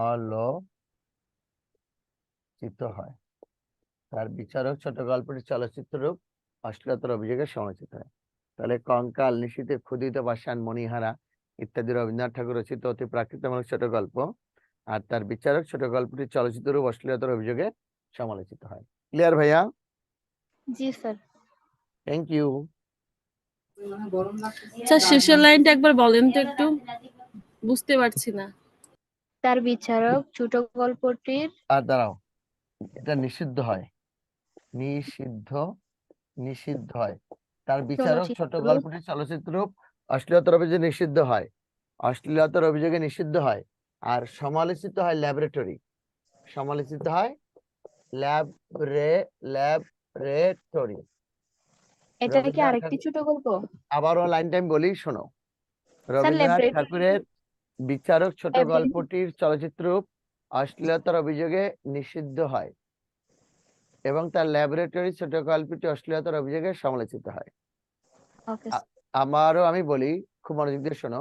রবীন্দ্রনাথ ঠাকুরের বিচারক ছোট গল্পটির চলচ্চিত্র রূপ অশ্লীলতার অভিযোগে নিষিদ্ধ হয় এবং তার ল্যাবরেটরি ছোট গল্পটি অশ্লীলতার অভিযোগে সমালোচিত হয়। Clear? Yes sir. Thank you. আমি কি এই অংশটা বুঝতে পারি? আমাকে অনুমতি দিলে। জি স্যার, বুঝতে পারছি। আচ্ছা, এখন তোমাদের কাজ আছে কিন্তু। আমাদের এখান থেকে যে শীটটা দিয়েছে এটা একটু পড়ে ফেলবা। আর আমি রাইটারদের উপর একটা শর্টকাট শীট যদি আমি পিডিএফ করে দিতে পারি, অবশ্যই সব গ্রুপে দিয়ে দিব। ঠিক আছে? শর্টকাট টেকনিক গুলো, তবে বেসিক স্ট্রং থাকতে হবে। এই ইনফরমেশন, এই তথ্যগুলো সমৃদ্ধ রাখতে হবে। ঠিক আছে ভাইয়া? গল্পটি কি স্যার, বললেন? ভাইয়া আবারও বলি, ল্যাবরেটরি ছোট ছোট গল্পটি গল্পটি রবীন্দ্রনাথ ঠাকুরের অশ্লীলতার বিচারক অভিযোগে ছোট সমালোচিত গল্পটির হয়। চলচ্চিত্র অশ্লীলতার অভিযোগে নিষিদ্ধ হয় এবং তার ল্যাবরেটরি ছোট গল্পটি অশ্লীলতার অভিযোগে সমালোচিত হয়। স্যার রবীন্দ্রনাথ ঠাকুর এখনো শেষ হচ্ছে না, কাজী নজরুল ইসলাম কখন শুরু হবে? এই যে এখনই শুরু হবে। আমি ready.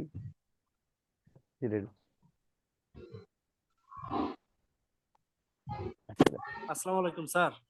Sir sir, sir British আমার কর্তৃক গল্প তার বা কোনো কাহিনী কাব্যগ্রন্থ বাজেয়াপ্ত হয় নাই ব্রিটিশদের দ্বারা? না, রবীন্দ্রনাথের কোনো কাব্য কখনো বাজেয়াপ্ত হয়নি। কাজী নজরুল ইসলামের হয়েছে। তবে রবীন্দ্রনাথ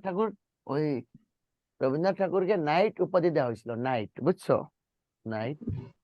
আর হলো, তোমরা জানো, ওটা লেখাইলাম না, গীতাঞ্জলি কাব্যের ইংরেজি অনুবাদ সং অফারিংসের জন্য তিনি নোবেল প্রাইজ পান 1913 সালে। এটা সবার মুখস্থ, সবাই জানো, তাই না? জি স্যার। আর কাজী নজরুল ইসলাম আমি আগে। তখনকার হিন্দুরা মনে হয় ইংরেজদের অনেক গোলামি করতো স্যার। এই প্লিজ এগুলো নিয়ে কথা বলবো না। হিন্দু মুসলিম, প্লিজ প্লিজ প্লিজ। ঠাকুর পরিবারের অজানা অধ্যায় আমি আলোচনা করতে গিয়েও করলাম না। উপাধি,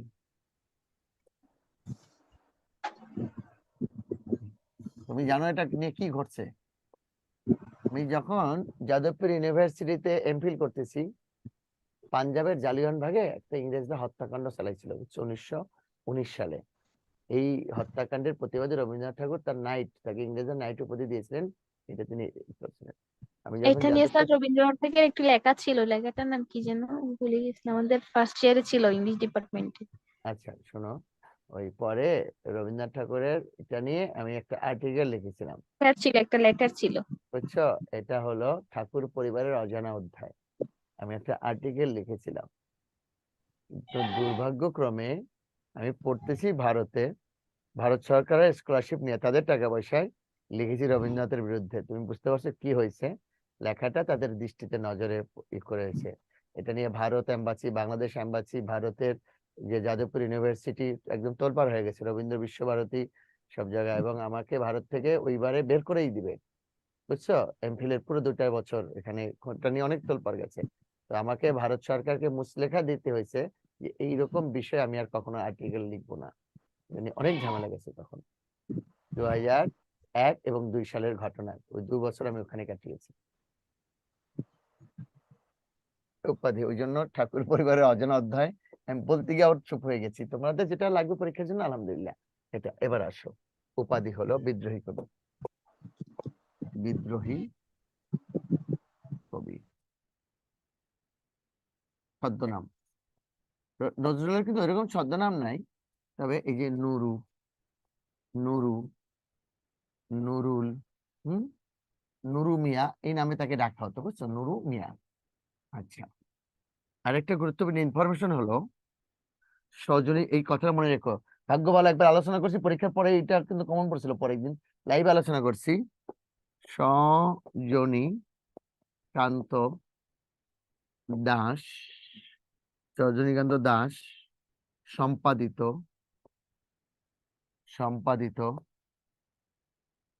শনিবারের চিঠি, রজনীকান্ত দাস সম্পাদিত শনিবারের চিঠি পত্রিকায়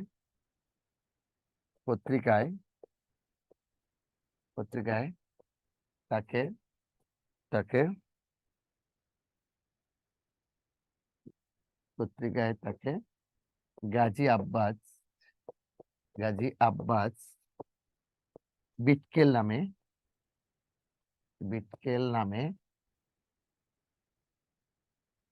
ব্যঙ্গ পত্রিকায়, সজনীকান্ত দাস সম্পাদিত শনিবারের চিঠি পত্রিকায় তাকে গাজী আব্বাস বিটকেল নামে ব্যঙ্গ করা হতো। তাহলে সজনীকান্ত দাস সম্পাদিত শনিবারের চিঠি পত্রিকায় তাকে গাজী আব্বাস বিটকেল নামে ব্যঙ্গ করা হতো। ঠিক আছে, ওকে, যাও। কথা বলতে চাইলে অবশ্যই কথা বলতে পারবা। সজীব কুমার, তুমি প্রশ্ন করতে যাচ্ছ? আচ্ছা, স্যার দুঃখু মিয়াটার কথা বল, দুঃখু মিয়া কার ছদ্মনাম? এটা কাজী নজরুল ইসলামকে ডাকা হতো দুঃখী মিয়া নামে, এটা কোনো ছদ্মনাম না, বুঝছো, এটা ডাক নাম। দুঃখী মিয়া তার ছদ্মনাম, এটা ডাক নাম। তার আগের ভাইগুলো বাবা ফকির আহমেদ, জানো তো, ওই যে আগের ভাইগুলো যারা মারা গিয়েছিলেন, তো ওই জন্য তার নাম রেখেছিলাম দুঃখী মিয়া। আসলে সারাটা জীবন তার দুঃখ দুর্দশা আমি নজরুল সম্পর্কে আলোচনা করব, তার আগে কয়েকটা তথ্য লিখে নাও। স্যার গাজী আব্বাসের পরে কি লিখছিলেন একটু লিখতে পারিনি স্যার। গাজী আব্বাস বিটকেল প্রথম প্রকাশিত প্রবন্ধ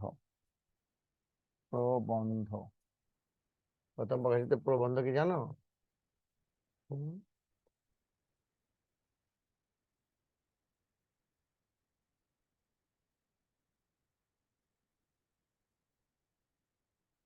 তুর্ক মহিলার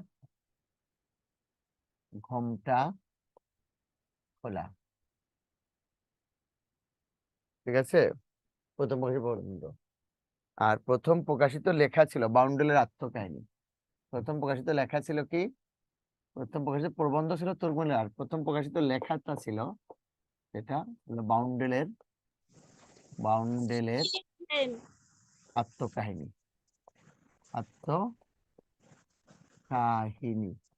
ঠিক আছে, প্রথম লেখা, প্রথম প্রকাশিত পত্রিকা, প্রথম প্রকাশিত প্রবন্ধের নামটা বলেন। তুর্ক মহিলার ঘোমটা খোলা। তুর্ক মহিলার ঘোমটা খোলা প্রথম স্যার প্রকাশিত। উপরে বাউন্ডেলের আত্মকাহিনী লেখা, এটা কোন ধরনের লেখা? এটা হলো আত্মজীবনীমূলক আসলে, বুঝছো, একটা রম্যধর্মী লেখা, প্রথম পাঠ, এটা তার জীবনে। আর প্রথম প্রকাশিত প্রবন্ধ হলো তুর্ক মহিলার। তাহলে এটা প্রথম প্রকাশিত প্রবন্ধের আগেই লেখা হয়েছে। হ্যাঁ, তো এটা প্রথমে লেখা আর কি, তারপরে বাউন্ডেল আত্মকাহিনী। এবার পত্রিকা দেখো, প্রথম প্রকাশিত পত্রিকা কি দেখো, যুগবাণী। এটা প্রথম সম্পাদনা করেছিল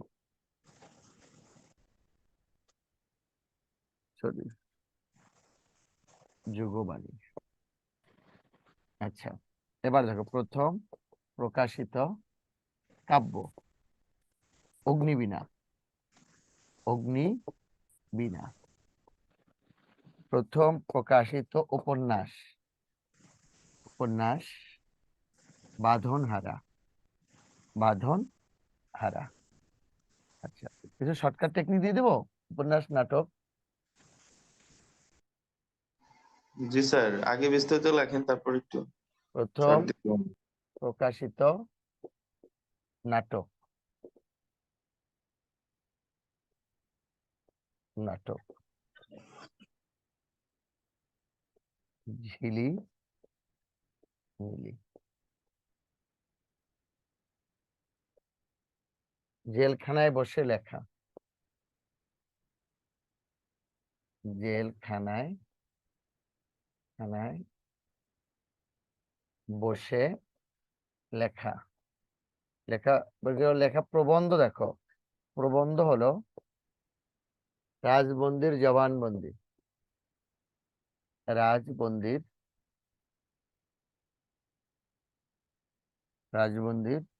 নাটক ঝিলিমিলি। হ্যাঁ, জবান রাজবন্দির জবানবন্দি প্রথম প্রকাশিত জেলখানায় বসে লেখা। আর একটা হলো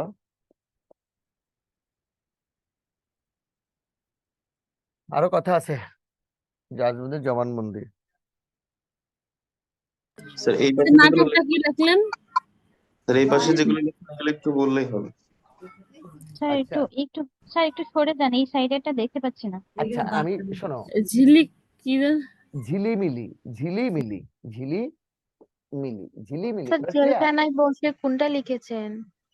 আপু আবার শোনো, প্রথম প্রকাশিত প্রবন্ধ, প্রথম প্রকাশিত লেখা ছিল বাউন্ডেলের আত্মকাহিনী। বাউন্ডেলের আত্মকাহিনী প্রথম চলে আসো। প্রকাশিত প্রবন্ধ হলো তুর্ক মহিলার ঘোমটা খোলা। প্রথম প্রকাশিত পত্রিকা হলো যুগবাণী। প্রথম প্রকাশিত কাব্য হলো অগ্নিবীণা। প্রথম প্রকাশিত উপন্যাস হলো বাঁধনহারা। প্রথম প্রকাশিত নাটক হলো ঝিলিমিলি। আর জেলখানায় বসে লেখা প্রবন্ধ হলো রাজবন্দির জবানবন্দি। রাজবন্দির জবানবন্দি। আর প্রথম প্রকাশিত কবিতা কিন্তু ওনার মুক্তি। প্রথম প্রকাশিত কবিতা কোনটা বলতো? মুক্তি। নজরুলের প্রথম প্রকাশিত কবিতা কোনটা বলতো? মুক্তি। এটা আবার জেলখানায় না, কিন্তু প্রথম প্রকাশিত কবিতা হলো মুক্তি।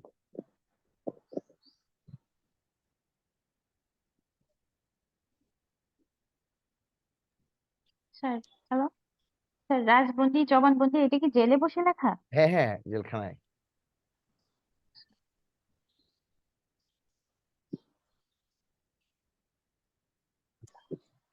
কতটা প্রতিবাদী হলে উনি স্যার জেলখানায় বসে লেখেন স্বরাজ স্যার স্বরাজ বুঝি না, ভারতবর্ষের, এটা রাজবন্দির জবানবন্দি বিখ্যাত লাইন। স্বরাজ, ভারত ব্রিটিশটা একটাই দিছিল, তোমাদের দেশ তোমরা চালাবা, আমরা ফ্ল্যাগ উড়াবো উড়াবো। নজরুলের রাজবন্দির জবানবন্দি এটাও কি প্রথম প্রবন্ধ? না, এটা জেলখানায় বসে লেখা। না, প্রথম প্রকাশিত প্রবন্ধ কি না? এর আগে যেহেতু সবকিছু প্রথম ছিল। ও, সেটা তো লিখছি যে প্রথম প্রকাশিত প্রবন্ধ তুর্ক মহিলার ঘোমটা খোলা। হি হি হি। আর জেলে বসে লেখা আর কি, এটা এই জন্য বিশেষ। রাজবন্দির জবানবন্দি, বুঝছো আপু? জি স্যার। আচ্ছা, তাহলে এবার একটু আসো। স্যার একটু স্যার বলবেন মুক্তি না যে স্বরাজ? স্যার মুক্তি কবিতাটাও কি জেলে বসে লেখা? না, ওটা প্রথম প্রকাশিত তার কবিতা আর কি। ও আচ্ছা। জেলে বসে শুধু রাজবন্দির জবানবন্দির কথা লিখছে আপু। এবার আসো উপন্যাস। উপন্যাস একটু দ্রুত লিখবা। মৃত্যু ক্ষুধার কারণে কুহেলিকা আজ বাঁধনহারা। ও, সময় কত বাজে? 43 কত আলোচনা আছে নজরুলের প্রেম নিয়ে, কোনো আলোচনা হয় না। নজরুলের 3 নারী নিয়ে আলোচনা হয়। তার কাব্যে কিভাবে এটা প্রভাবিত হয়েছিল। তোলন চাওয়া কিসের ট্র্যাজেডি ছিল নার্গিসের সাথে। হ্যাঁ, স্যার উনার উপন্যাস কি শুধুমাত্র 3টা? মৃত্যু ক্ষুধার কারণে, হ্যাঁ, মৃত্যু ক্ষুধার কারণে কুহেলিকা আজ, কুহেলিকা, মৃত্যু ক্ষুধার কারণে কুহেলিকা আজ কি বলতো বাঁধনহারা। কি বলতো? বাঁধনহারা। এই বাঁধনহারা কিন্তু পত্রোপন্যাস, বাংলা সাহিত্যের প্রথম পত্রোপন্যাস কিন্তু বাঁধনহারা। পত্রোপন্যাস পারবা না? পত্রোপন্যাস। ও, পত্রযোগ উপন্যাস হলো পত্রোপন্যাস। বাংলা সাহিত্যের প্রথম পত্রোপন্যাস বাঁধনহারা। মৃত্যু ক্ষুধার কারণে কুহেলিকা আজ বাঁধনহারা। নাটক পুতুলের বিয়েতে, পুতুলের বিয়েতে বিয়েতে আচ্ছা, মধুমালা কিন্তু জসীমউদ্দিনের নাটক। পুতুলের বিয়েতে আলেয়া ঝিলিমিলি, পুতুলের বিয়েতে আলেয়া ও মধুমালা, মধুমালা ঝিলি মিলি রঙের শাড়ি পরে এসেছিলেন।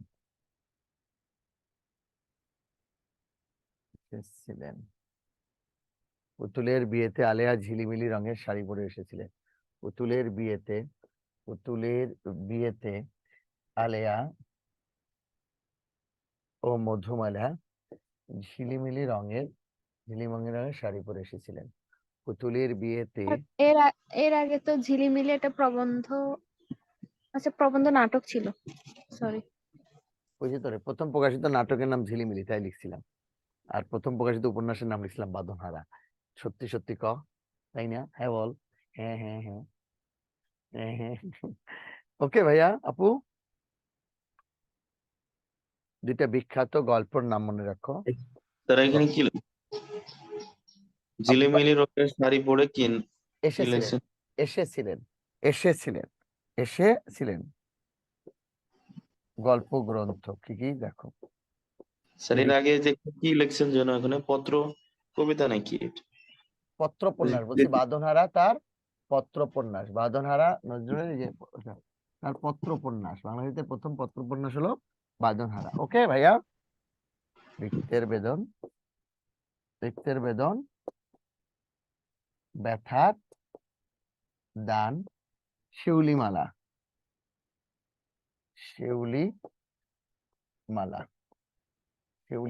হ্যাঁ, রিক্তের বেদন ব্যথার দান শিউলিমালা নজরুলের বিখ্যাত গল্প গ্রন্থ। আমি কি বুঝবো? রিক্তের বেদন ব্যথার দান শিউলিমালা। স্যার লেখা হয়নি। তাড়াহুড়োর দরকার নেই, সময় থেকে জীবনের মূল্য অনেক বেশি, এই জন্য একটু ধীরে সুস্থে।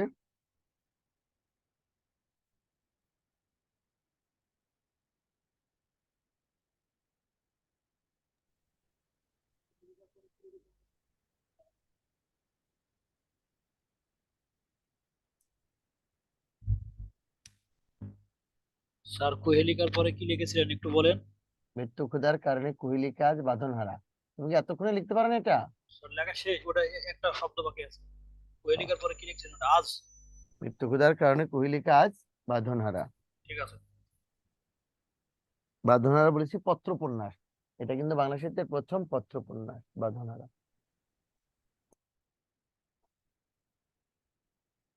গুরুত্বপূর্ণ এটা দেখবা। অগ্নিবীণা, দ্রুত করবা, চক্রবাক, বিশ্বের বাঁশি,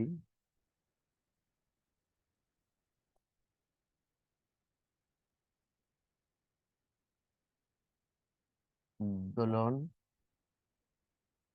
চাপা, অগ্নিবীণা চক্র বিশ্বের বাঁশি দোলন চাপা, ভাঙার গান, ঠিক আছে, ভাঙার গান ইত্যাদি, এটা উল্লেখযোগ্য। আর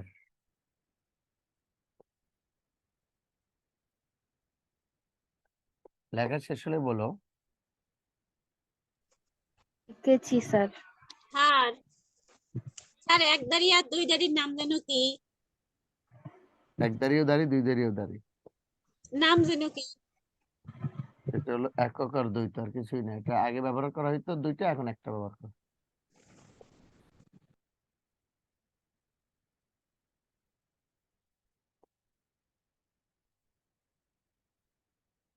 আনন্দময়ীর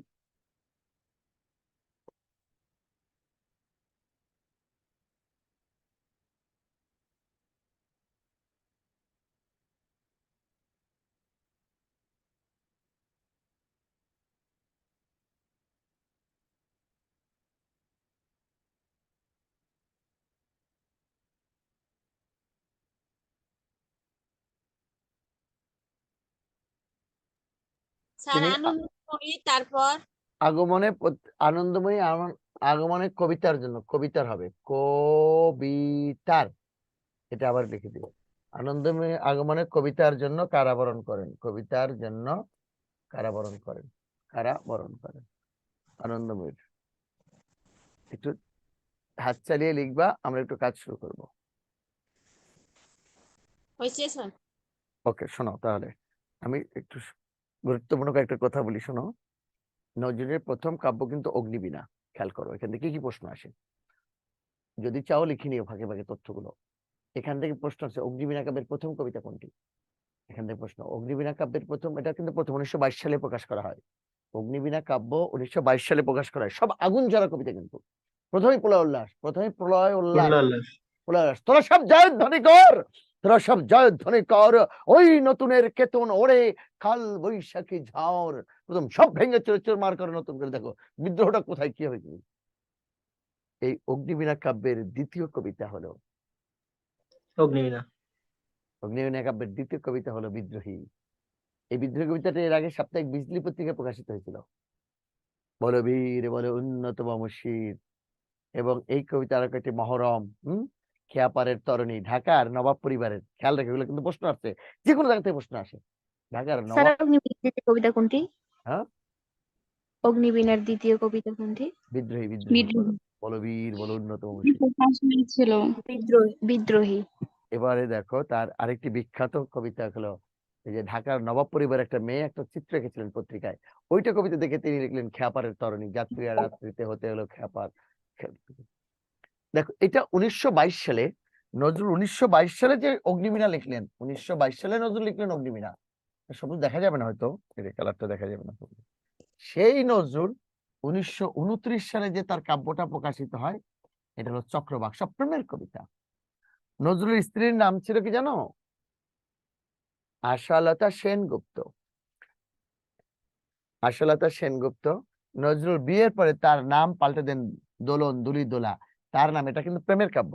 অগ্নিবীণা হলো বিদ্রোহের কাব্য, আর এই যে চক্রবাক, দোলন চাপা, এগুলো কিন্তু প্রেমের কাব্য। 1929 সালে নজরুল প্রেমের কাব্য লেখা। এখানে ফুল, এখানে হলো সব ধূমকেতু, উল্কা, ঝড়, বৃষ্টি, আর এখানে নজরুল সেটা লিখলেন ফুল, নদী, পাখি, জ্যোৎস্না। কি অসাধারণ কবিতা। এই চক্রবাক কাব্যের একটি বিখ্যাত কবিতা আছে, বাতায়ন পাশে গোবাক তরুর সারি, মানে জানালার কাছে সুপারি গাছ, বাতায়ন পাশে গোবাক তরুর সারি, কতটা কষ্ট পেলে কবি লেখেন, তোমাদের পানে চাহিয়া বন্ধু, তোমাদের পানে চাহিয়া স্যার বন্ধু। এত এত কবিতার লাইনগুলো কিভাবে মনে আছে? এই শোনো না, কথা বলো কেন মাঝখানে? এত এত এই কবিতা। মাঝখানে কথা বলার দরকার কি আছে? এটা সরাসরি কথা বলতো না তো, আবেগ কেন? এই চক্রবাক কাব্যের এটা সবগুলো গুরুত্বপূর্ণ, যে কোনো জায়গা থেকে যে কোনো প্রশ্ন আসবে, এগুলো সব প্রশ্ন। এইগুলো আবার দরকার রেকর্ড শুনবা, আর সাথে সাথে আমি বলতেছি তথ্য লিখে নেবা। বলবা কম, শুনবা বেশি, প্লিজ, এটা নিয়ম। বলবা কম, মনে রেখো সারা জীবনে, বলবা কম, শুনবা বেশি। চক্রবাক কাব্যের একটি বিখ্যাত কবিতা হলো বাতায়ন পাশে গুবাক তরুর সারি, জানালার কাছে সুপারি গাছ। এই কবিতার কয়েকটা লাইন আছে, তোমাদের পানে চাহিয়া বন্ধু, আর আমি জাগিব না, কোলাহল করি সারাদিন মান, কারো ধ্যান ভাঙিব না, নিশ্চল নিশ্চুপ আপনার মনে পুরিবে একাকী, গন্ধ বিধুর ধূপ। এই লাইন কটে নজরুলের কবরে গায়ে খোদাই করে লেখা আছে, বুঝছো? এই যে, আর এই যে ধূমকেতু পত্রিকার পুজোর সংখ্যায় আনন্দময়ীর আগমনের কবিতাটা, অগ্নিবীণা কাব্যটা কখনো নিষিদ্ধ হয় না, তবে অগ্নিবীণা কাব্যের একটি রক্তাম্বর ধারিণী মা কবিতাটা নিষিদ্ধ হয়েছিল, ওই জন্য আর এটা ওই কবিতা অ্যাড করা হয়নি। আনন্দময়ীর আগমনে, দেখো আনন্দময়ীর আগমনে হলো দেবী দুর্গা আসতেছে তার, এটা কিন্তু এটা এমন কিছু ছিল যেটা ইংরেজদেরকে চমৎকার ভাবে হিট করেছিল, এবং তাকে এই জন্য জেলে নিয়েছিলেন। জেলে বসে তিনি শুনতেছিলেন, জেলে বসে শুনেছিলেন তিনি, রবীন্দ্রনাথ তাকে বসন্ত নাটকটা উৎসর্গ করেছিলেন, বসন্ত নাটকটি। এই খুশিতে নজরুল লিখেছিলেন বিখ্যাত কবিতা সৃষ্টি সুখের উল্লাসে আজ মুখ হাসে। সৃষ্টি সুখের উল্লাসে বিখ্যাত কবিতা। তাহলে নজরুল কিন্তু রবীন্দ্রনাথ ঠাকুরকে উৎসর্গ করেছিলেন তার সঞ্চিতা, আর রবীন্দ্রনাথ ঠাকুর নজরুলকে একটি কাব্য নাটক উৎসর্গ করেছিলেন বসন্ত নাটক। বসন্ত নাটক এটা জেলে বসে শোনার পরেই নজরুল কি করেছিলেন, সৃষ্টি সুখের উল্লাসে আজ কবিতাটি। ক্লিয়ার? আর এই হলো মোটামুটি তার গুরুত্বপূর্ণ ইনফরমেশন। আশা করি সবগুলো পড়লে এখান থেকে তোমরা কমন ফেলাতে পারবে। এবার প্রশ্ন করতে চাইলে প্রশ্ন করো। তার আমি নজরুলের 3টা নারীর প্রেম টেম নিয়ে কিছু বললাম না, সময় লেগে যাবে। অলরেডি 53, 55 পরে স্যার 5 নার্গিস নিয়ে যদি একটু বলতেন, প্রেম নিয়ে। নার্গিসের ব্যাপারটা। হ্যাঁ, প্রথম আমি এটা বিয়ে করে দিতে পরের ক্লাসে আমাকে মনে করো স্যার, নার্গিস প্রমিলা এবং ঢাকা বিশ্ববিদ্যালয়ের প্রথম গ্রাজুয়েট ফজিলাতুন্নেছা হ্যাঁ, বসন্ত নাটক তবে কাব্য নাটক, বসন্ত নাটক তবে কাব্য নাটক কিন্তু। Thank you. এই যে 3 নারী, কে কে? প্রথমে নার্গিস, এরপরই প্রমিলা। এই প্রমিলাদের পরিবারের কারণে নার্গিসের সঙ্গে বিয়েটা ভেঙে গেছিল। সেদিন কি ঘটেছিল সেই কুমিল্লার দৌলতপুরে, এটা নিয়ে কথা হবে। তখন আর প্রমিলারা থাকতেন কুমিল্লাতে, ওই শহরে।